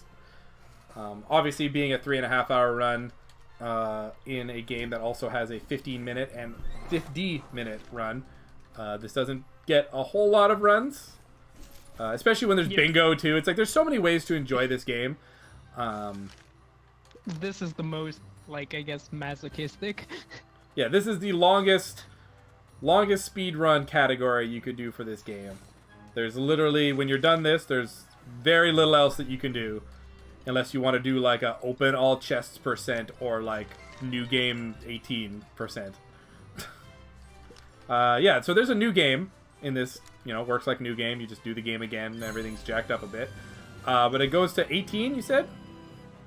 Yes, plus 18 is the maximum. Basically, it adds 50 levels to everything for each new game level. So everything at the end of the game basically starts at level 900. Seems pretty crazy. Which at that point you deal with it with Gravira Celestial, because you simply cannot fight them head on. That's funny. Does your attack not scale enough to be able to deal with it at all? The problem is their health scales much better. Oh, interesting. Your attack scales well, but like the experience you get, like the experience needed to advance out of a level is exponential, while the growth is not. Yeah, the growth is linear. I see. Interesting. Very, very cool. So now we're doing the Hotto Doggo's ultimate quest line. And this is where we get to see a couple things. First off, his love of hot dogs. The whole point of this is we are going to build the ultimate hot dog. And first to do that, we need to go find the Platinum Chef. So we get the ultimate hot dog recipe. The legendary hot dog recipe. And this is... I feel like this is kind of a throwback to Cat Quest 1. In Cat Quest 1, a lot of the dungeon quests, you'd go in and it would be like, oh, hey, this dungeon is full of enemies. Let's clear it out and see what we can find. Yeah, so that's basically 80% of the quests in Cat Quest 1. Yeah, and then like once it was clear, the NPC would show up and be like, oh, hey, I found this. Thankfully, that's not the case in Cat Quest 2. Except for this one quest where you enter and the ghost of the Platinum Chef is basically like, oh, monsters are scary, kill all the monsters. So we do, and we have to do it anyway because there's a skull chest, so it works. So he gives us the recipe in exchange for a regular hot dog, and then this guy shows up and steals our recipe, Mr. Caesar Salad, and he takes off and we're like, what? Who is this guy? Yeah, this is probably the most random NPC in the game. Yeah.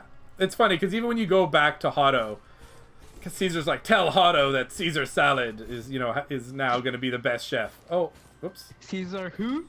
Yeah, and he's like, Caesar who? Yeah, I didn't get this one. Whoops. Thankfully, I don't need to clear all the enemies again. There we go. Although I may need to kill this guy to leave.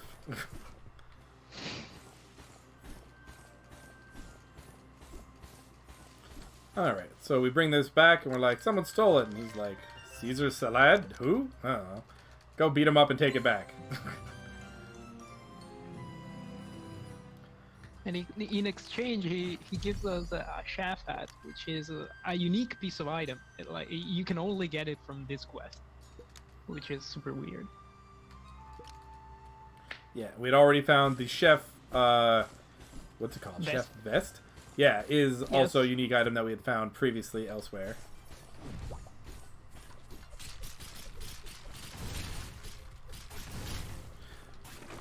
At this point in the game, a lot of what you're seeing, especially here as we're going through these kind of like these lower level dungeons, it's all about optimal movement, optimal fighting, and trying to, you know, not waste time. you know, speedrun stuff. Especially with this, I hate this mission here because we need to get this tombstone guy to get hit by these balls, but like our bodies can block it, and the jelly can block it, and that jelly is just fast enough that it kind of leads everything. Stupid jelly. I have no mana.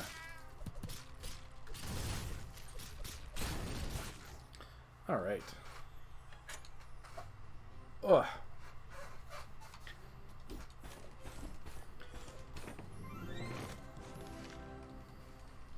So, end the game. Yay! Yay! Okay, so here we're going to confront Caesar Salad, and he's going to call upon Hotto's army of fangirls and basically tell them that we don't like Hotto, and we're going to steal Hotto from him, or something like that. And they show up and try to kill us. So they have literal fans with Hotto Doggo's face on them. That's actually one of the coolest weapons in the game, which you cannot get. Also, Hotto's #1 fangirl, that pink cactus. The pink. That just happens to be close enough to this fight that it's always involved. Sometimes it dies, sometimes it doesn't. It lives on to meet Hotto in the post-game. Alright, so now that we have, we got our recipe back, the legendary hot dog recipe, we can go meet Dog Gordon Ramsay to to cook it for us. Pod and Ruffsy. But along the way, we're just going to loot some more random caves that we have remaining in the run. These are all going to be super low level, so we're going to breeze through them quite easily. Oops.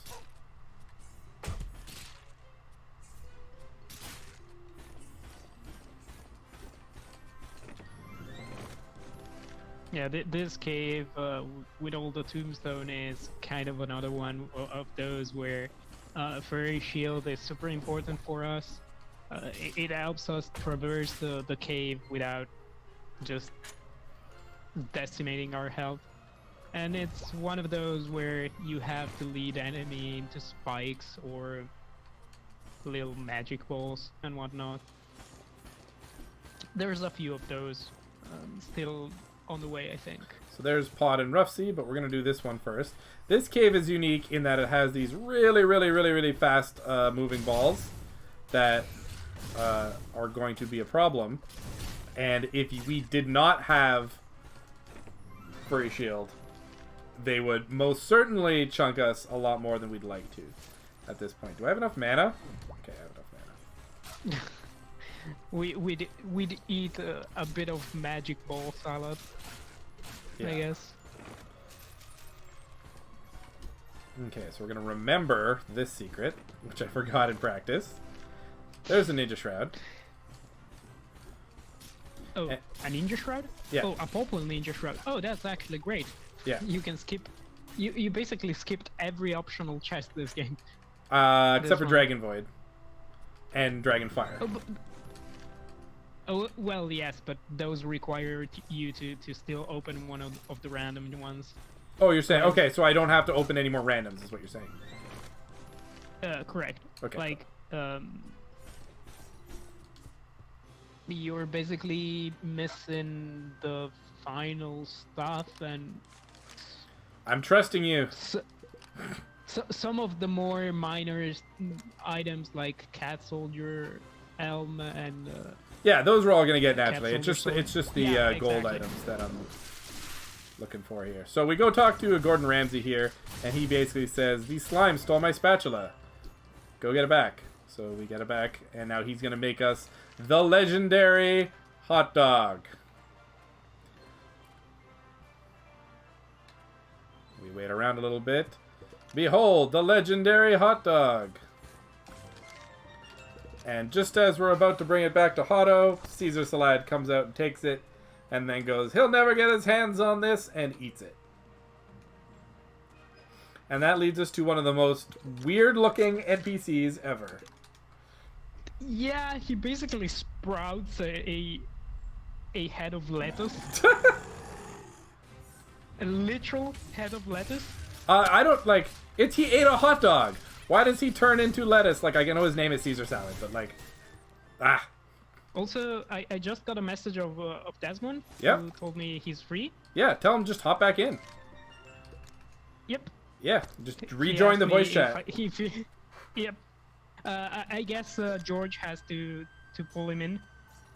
Okay. Because I had to join one of the test channels. Okay. Do you want to do that and just tag George, make sure we get him back in here? I can do that, sure.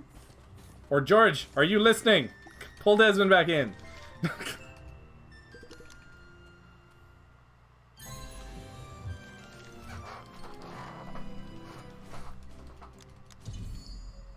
All right, we're gonna get more secrets with Desmond as we close out this run.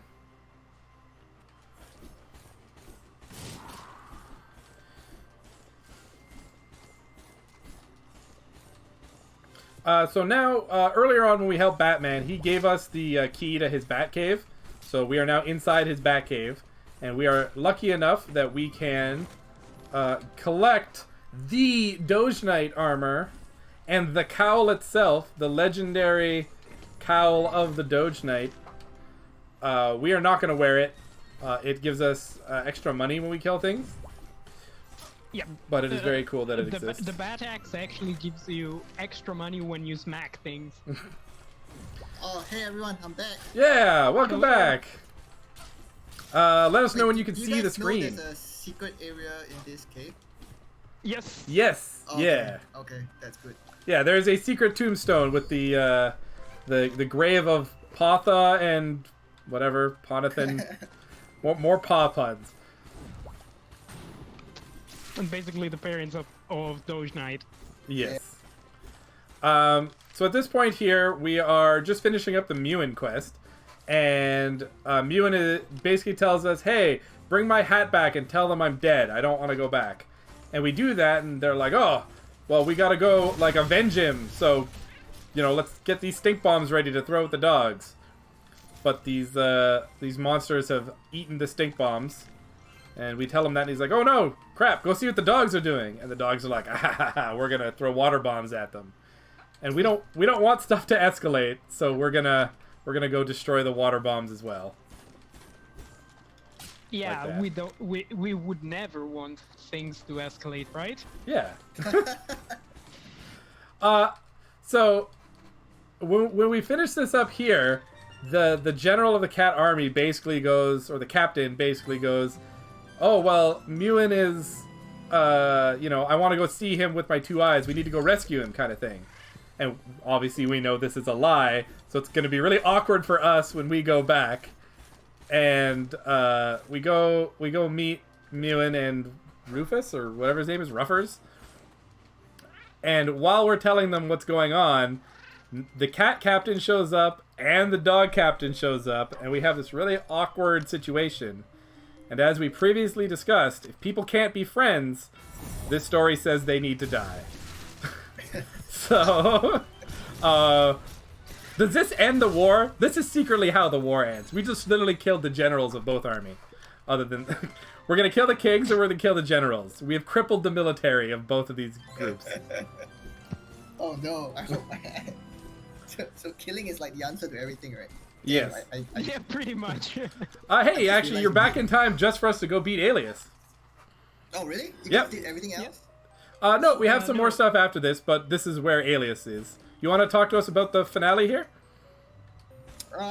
Yeah, so this is where you do battle with Alias for the final time, right? So you guys just took out Wolfen and Liner, and now all that's left is Alias, because you guys find out that Alias was the one that's kind of like corrupting both Wolfen and Liner, so you have to take him down, and if not, he'll just be back to his antics again.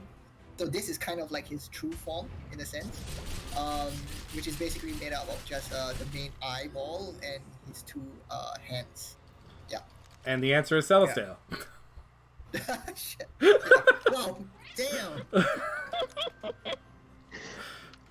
I mean, you made it 8,000% weak to royal damage. Yeah. So, Kit Kat and Hotto Dog will come in and say, hey, we're your friends, you can do this. And Alias is like, nah, you can't defeat me.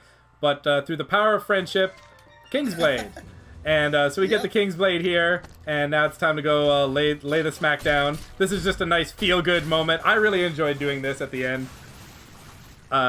It's kind of disappointing, because Alias takes a ton of damage from this, but as soon as you go out, everything else takes regular damage, and you can't even like kill a hedgehog with it, because it's a level 1 Kingsblade or something. There's a story reason to that. It's because Alias is from the 0 dimension, so everything there is weak to the royal element. Ah, interesting. Yeah. Yep. No, we'll actually see it in the 2 refights with the bosses. Yes. Oh man. necessary. Okay, Desmond, you got here just in time. We're doing my favorite part. This is the staring contest. Everybody, this is now audience participation mode. All right, we're going to be doing a real-life staring contest. He wants to have a staring contest with us for 2 minutes. So I want you to look at me in your screen right now, and we are going to have a staring contest for 2 minutes. I'm just going to mash through text. You guys keep your eyes open, okay? Ready? Stretch. Here we go. All right, this is staring contest. I want you to keep your eyes open. I want you to not blink. I want you to not do anything else. The chat, all that's happening right now is people are going to be gathering around us and telling us like, oh, hey, who's going to win? Oh, that's a strange looking cat, even though it's a dog. And they're going to be placing bets and people are going to be showing up. Right now, my eyes are slowly like frosting over. Oh my god, it's starting to get itchy. This is, oh no, this is bad. This is tearing up. I can do this just right now. It is very, very hard. I'm going to just stare into your souls. Lend me your power. This is the spirit bomb of staring contests, okay? Give me your eye power. If you fail, I need you to let me know in chat. Tap out in chat, be like, I lost the staring contest. All right, we just beat a giant eyeball, right? If we can beat a giant world-ending 0-dimension eyeball, we can beat our own eyeballs, okay? I believe in you. Work with me. Do not blink. We're almost done. We're getting there. I believe in you. There's a crowd around here, and everyone's looking, and they're like, oh my god, this is so tense. Who's gonna win? Who's gonna win? Oh my god, I can feel it coming. No, please stop. Anyway, the guy calls in Kit Kat, and we go, what? Kit Kat, and he's like, aha, you lost, and that's how it ends. Yep. If you kept your eyes open for this whole time, congratulate yourself, yay! You beat the Cat Quest 2 challenge. And you won a visit to the optometrist. Yes. Desmond, you'll be happy to know that I include this staring contest as a donation incentive whenever I run this game at other. Like whenever I'm not doing 100%, I will leave this as a donation incentive to just come here and do that staring contest. That's very nice. Mm-hmm. We had a lot of fun making this quest as well. Yeah, it was just so funny. Yeah. Okay, so here we are going to go. I can skip the chest, right? Yes, correct. Oh no, no, you can't. Oh yes. Sorry, you grab it. I'm trusting you. Yeah. Okay. Sorry. Skipping it? I was a bit confused. Okay. So we're getting the second Dracoth key and the final spell here. This is Cat Trap. It's very unfortunately placed really out of the way. And here's Dracoth's Vault. Desmond, do you want to tell us about this?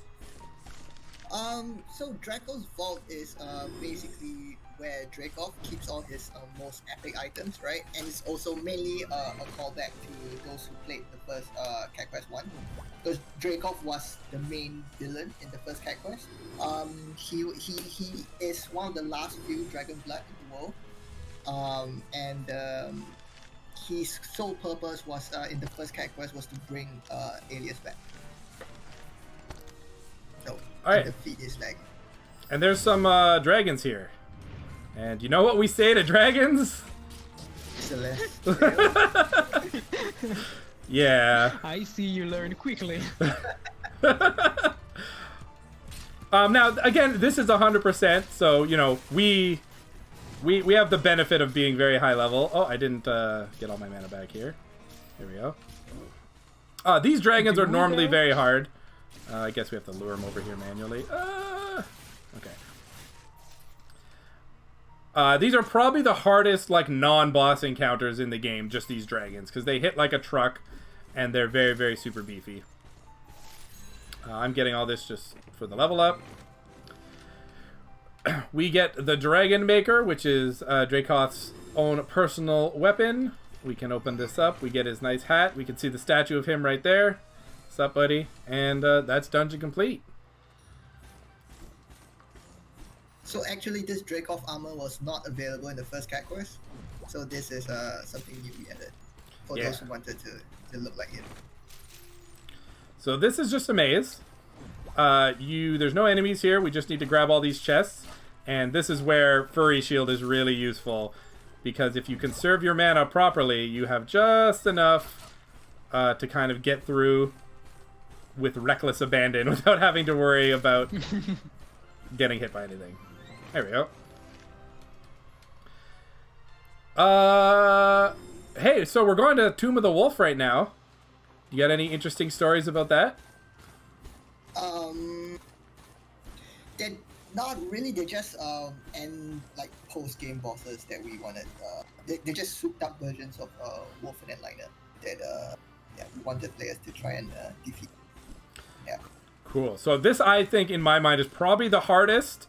Like, if you don't cheese it, boss right here. So we are still going to use Celestial, and you can see they're using Celestial as well. And thankfully, his little ally stayed there,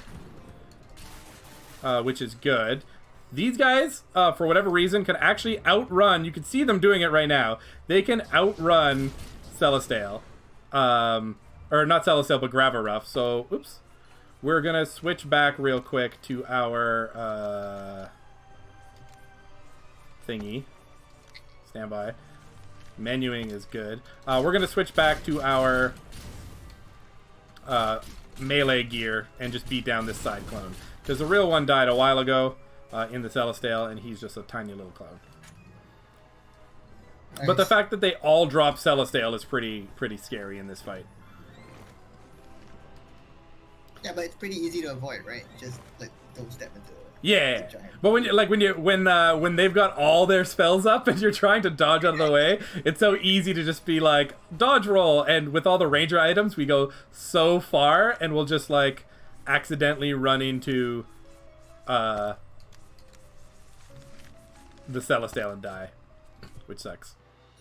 So now we have Wolfen's weapon, the Paulnir, which is a really super souped up wand, and we're going to use that along with willpower for the rest of the game in order to take us through with all the fights. It gives us plus 10% magic. It's plus 10% magic damage, right? Not the stat? No, it's magic. Magic, If I okay, recall yeah. correctly. Yeah. Also, are you stopping by to upgrade it? Yes. I think I have that listed. Yeah, I have that listed as my next split after this. Okay. Because we don't really like it. It's pretty yes. OP here anyway. I was just doing a double check on the item situation. Yep. So this section here I really like. This has like a huge sense of impending dread, even though it's like we have Furry Shield and we can tank all those balls that are coming from us or coming at us from above. It's just like you see them in the distance and you're just like, oh my god, I'm so scared. They're coming for me. And you have the ranger super rolling. Yeah. Yep. Too, so not that big of a threat. Yep. But actually, usually, casually, you tend to lure the enemies into the balls, and I guess right. that was to kind of give like an opening, right? For the... Yep. Oh, yeah, and to help you with the fight. Yeah. But that's not fast, so we're gonna go fast Murder. instead. All right, so that's this. Gonna talk to him here, and so it turns out General Bullseye has a daughter, an adopted daughter who is a cat, and he says, "Hey, you should go back and give this weapon to my daughter." And we're like, "That's very cool. We will do that as soon as we put a lot of money into Paulnir, wherever it is." There we go. So we're gonna dump the rest of our money into Paulnir to get it nice and souped up. Oh my gosh. And and now it is time to go. So Desmond, you missed just some of our upgrades. Celestial is obviously max level right now. Of course. Of course. And we used it to defeat the Cactus Queen and Cthulhu. Both of them didn't die in one hit, though. We had to do a little bit of cleanup. Okay. Yeah. So That will make you happy. I'm happy to hear that, actually. yeah. They still take a little finessing to do, and all the other ads, like the tentacles and the cactuses, are a little more troublesome. But now we're gonna go fight Zero Lioner. And Zero Lioner, we have to be really careful with this because what?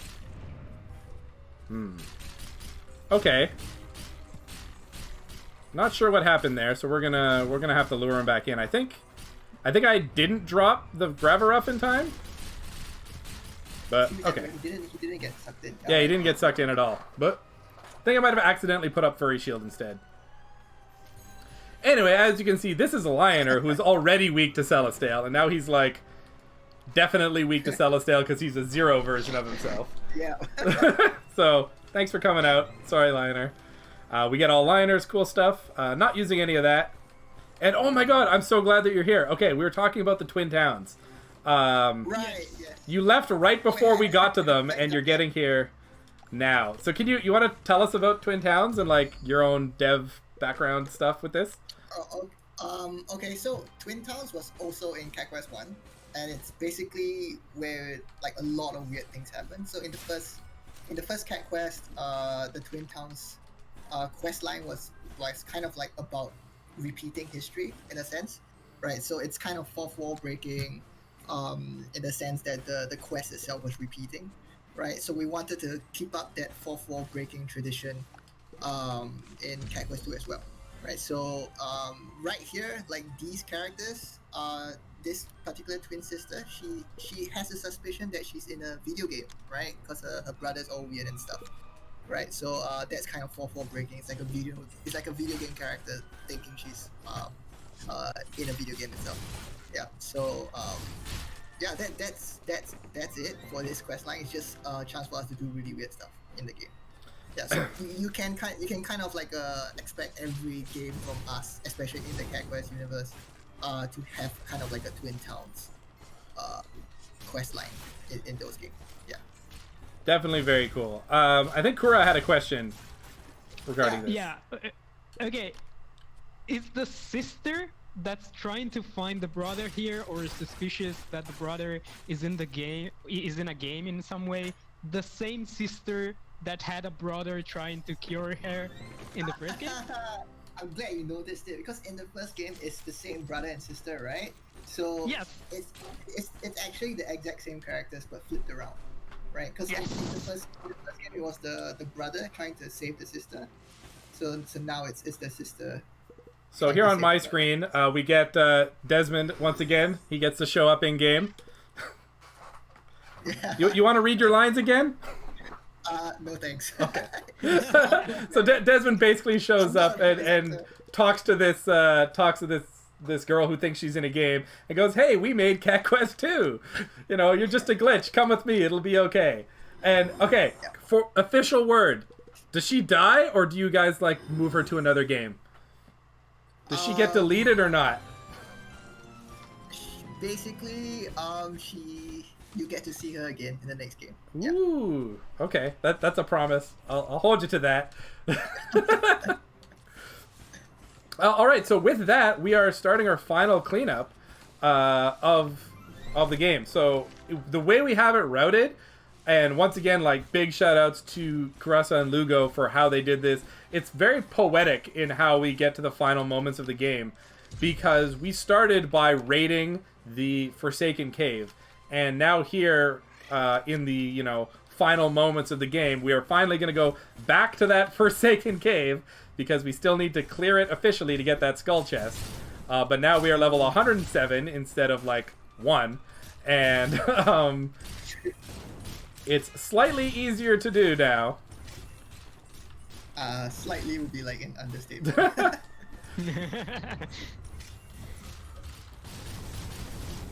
And, combined, Paulnir combined with everything we have is just super broken.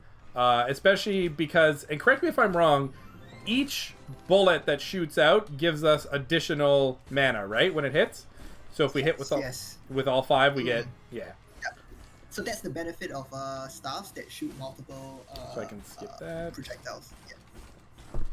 So if you combine that with like the bard suit, it's like super. Yeah. Yeah. You get 1 Celestial per attack. Just go. So Also, we're. Oh, I forgot. Go ahead. No. No, I'm out of order. I forgot to do cursed runes. That's fine. We'll finish. Okay. We'll finish this, and then on the way back to the Hogwarts quest, we'll do cursed runes. Yeah, it's. I think we actually the first route we did we grabbed it going back down instead of. And I can do it though, right? Even though I'm in the middle of a quest, I can still do it. I think so. Yes. Okay. Oh yeah, because It we've should done it be- for other quests as well. We've done it during like at. Well, it's a thing that depends from quest to quest.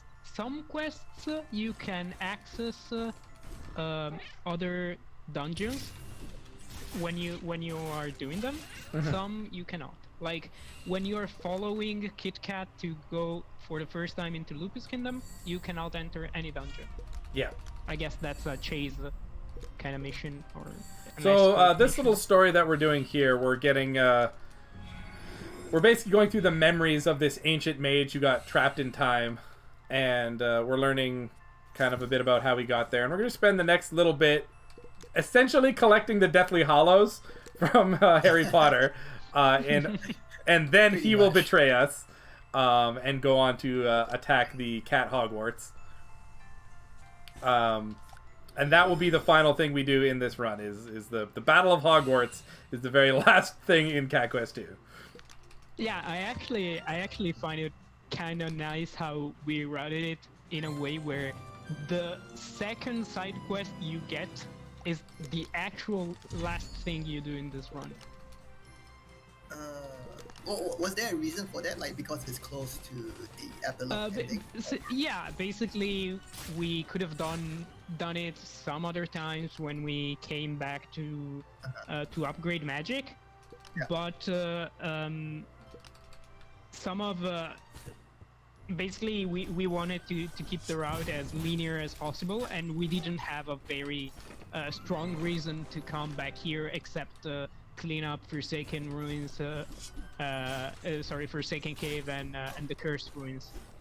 And so this was a nice kind of both throwback and both it's on the way to come back here. Also, we grabbed one golden chest on the little island where we get stranded by Liner. So it's actually a nice loop around where we start here and we end here, in a way. Got it. I like here how they surround you, the Emerald Bandits, and they're like, "Hey, what are you gonna do?" I'm like, "Oh, you're not running? Okay, you can have it."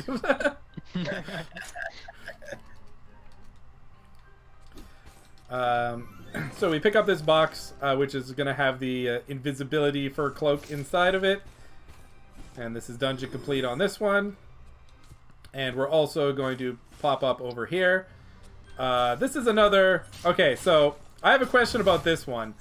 Desmond, this dungeon feels like this was the dungeon someone made at like 5 o'clock in the morning when they're like, we need one more dungeon, and you just kind of went to the editor and dragged stuff all over the place. Yeah, you're kind of right, because basically how we designed this game was we placed where we wanted all the dungeons first without actually having made the dungeons itself. So we were getting like kind of close to launch, and then we were like, oh shit, we still need to make 2 or 3 more dungeons, right? I'm very happy so that's actually the case. That's funny. Because this is really annoying to do. Like, we actually just changed where this was in the route, like, yesterday. Because we used to come here much earlier, and it's just such a pain with all the spikes everywhere and all the bats and just... So now we just put it in right at the end of the game. It's like, we'll come back when we can just one-shot everything, and we don't have to deal with all the spikes. Yeah, the worst part is it's so spread out. It's this huge room where you can't drag anything where you want it to. Alright, so we're moving Okay. into this last little section here where we're gonna go get the Mulder wand, which is the cat elder wand. Oh, do you? I think. Oh wait, do you guys know that there's actually a really fast way to do this one? Yes, Yes. sort of, unless there's a faster way to do this one. Wait, okay, let's see what you do. Oops. So this is this big giant maze that you're forced to go through. And if Yeah. you ask me what is to the far left of this, I will say I have no idea because I've never been that far left. All I know is if you hang right, There's a faster way. There's a faster way. there's a faster way? Yeah, back where you started. Oh well, never mind. No, just show me. I'm going. Where? It's right. It's right where you start. Yeah? It's actually a way for us to kind of Where? test this level quickly. Tell me. Where you start. Where you start. I'm at the start.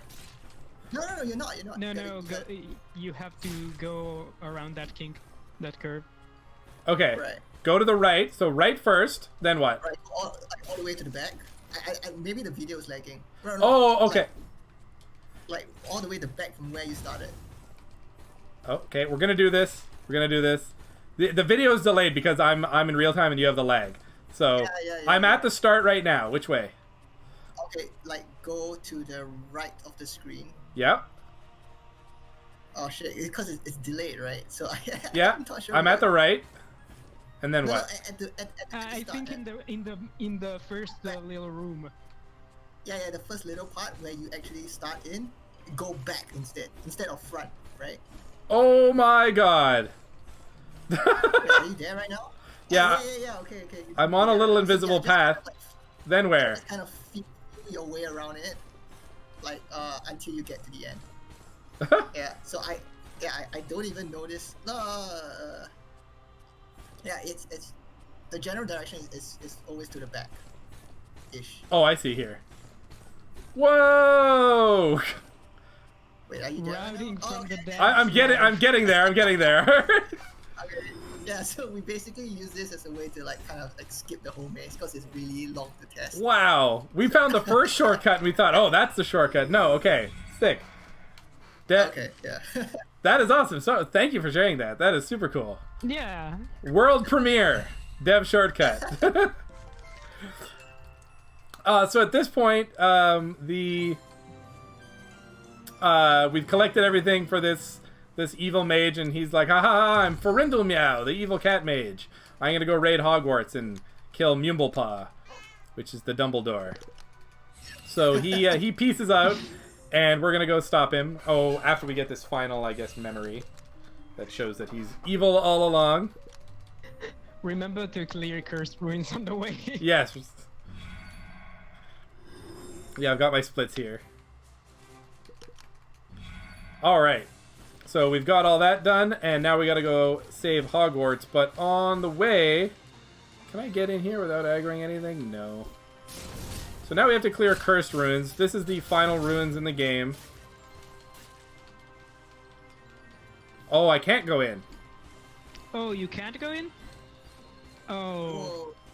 That's fine. We'll do That's this and then we'll go up to it. It's fine. It's not far. Alright, so here is the final boss of Cat Quest 2. This cat. No. So he invades. We got our little Hogwarts. We have our little bridge. And we go fight him, and he puts on the invisibility cloak, and he's like, how are you going to fight something that you can't see? And we're like, flame her, and he dies. But it's kind of funny, right? Because like you can still see his stuff. Yeah, you can still see the little Mulder wand. Alright, so we complete this quest, we get the invisibility cloak, we get the Elder Wand, and that's that. I'm gonna go sleep here, real quick. We're gonna go do the Cursed Ruins, and that will be that. So, I'm gonna Give get me a egg. quick item check to see if you have all the 101 and I didn't botch anything. Well, hold on, I need to actually get through all these guys, because Dog keeps aggroing things. Oh my god, Dog, please! Get out of here. Stop it. Okay, so this is the level 100 ruins. This is not super hard. It's like 5 or 6 waves, but it comes at you very gradually, and the hardest thing about it is that the enemies are just high level. But we are 107, so, you know. And everything here is weak to fire.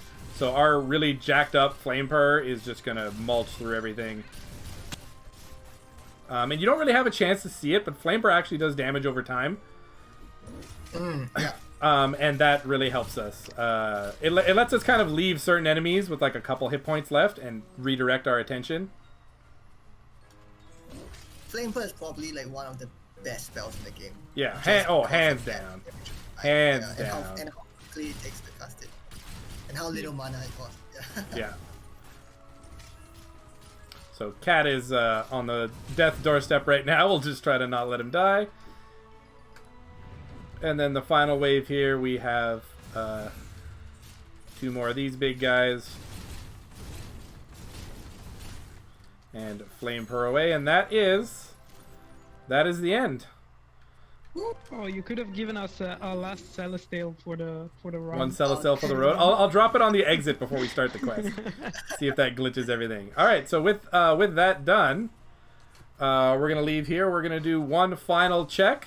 73, 67, 101, all the spells, and it's time to go home. Nice. Time to close this out. Desmond, you want to tell us how it ends? Are you gonna show it? Yeah, right now. Oh, then I think it'd be good to just like, yeah. So it's essentially because you've been plucked from another timeline, you have to be put back in order to prevent a paradox, right? So this is the final scene where everyone says goodbye and they send you back. Oh no, but you're already to the Celestial. And that's time. Yeah. So this is the final image in the game. Yay! But wait. There's like a nice little thing after that. Ah, so the King's Blade was reforged. Yeah, so a lot of people may not know this, but this is actually Alias speaking, right? So if there's an alias in this timeline, which means there's an alias in all the other timelines as well.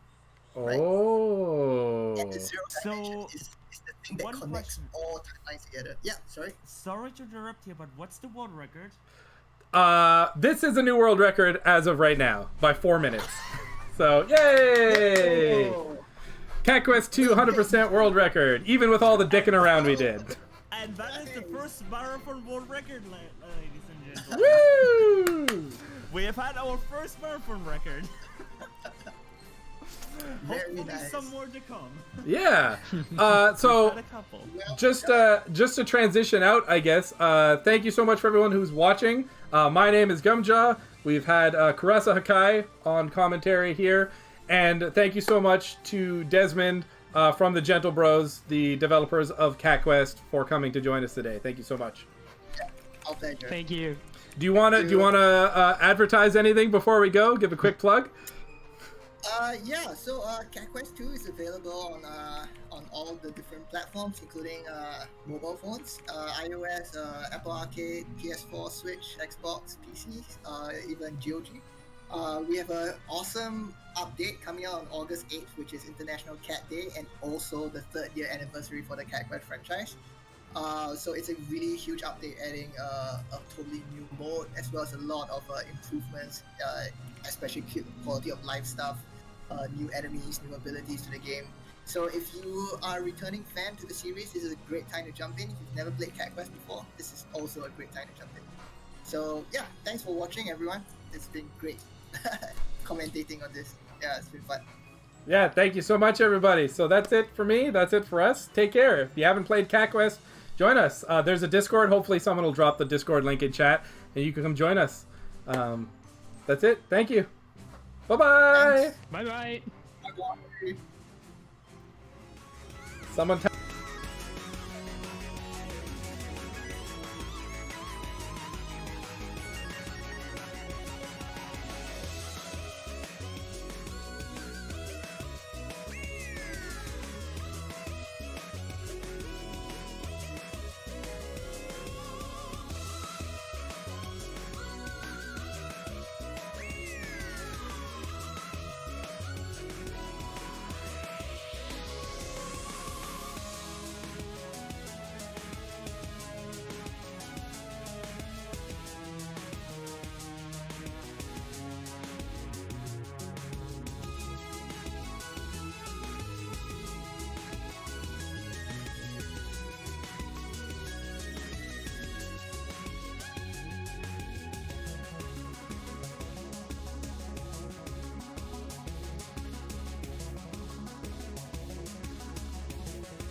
Alright everyone, there's an absolutely awesome Cat Quest 2 run by Gumjaw and obviously with dev commentaries, so do watch that back at some point. You know, it's gonna be the world record, it's gonna be up on Speedrun.com I assume at some point. But coming up we have Super Louie Life 100% by Emoji, so stick around for an awesome platformer. So like, you know, we have some awesome platformers in here. We have Celeste coming up as well at roughly the same time on Friday, so don't miss that either. Actually, not roughly the same time, there's Cat Quest events that are at the same time. George spreading the misinformation as usual, but yeah, Celeste at 4 AM CEST for I believe that's 9 PM at Central Time, so stick around for that as well. But yeah, coming up we have the first of platformers, and we'll see you for that.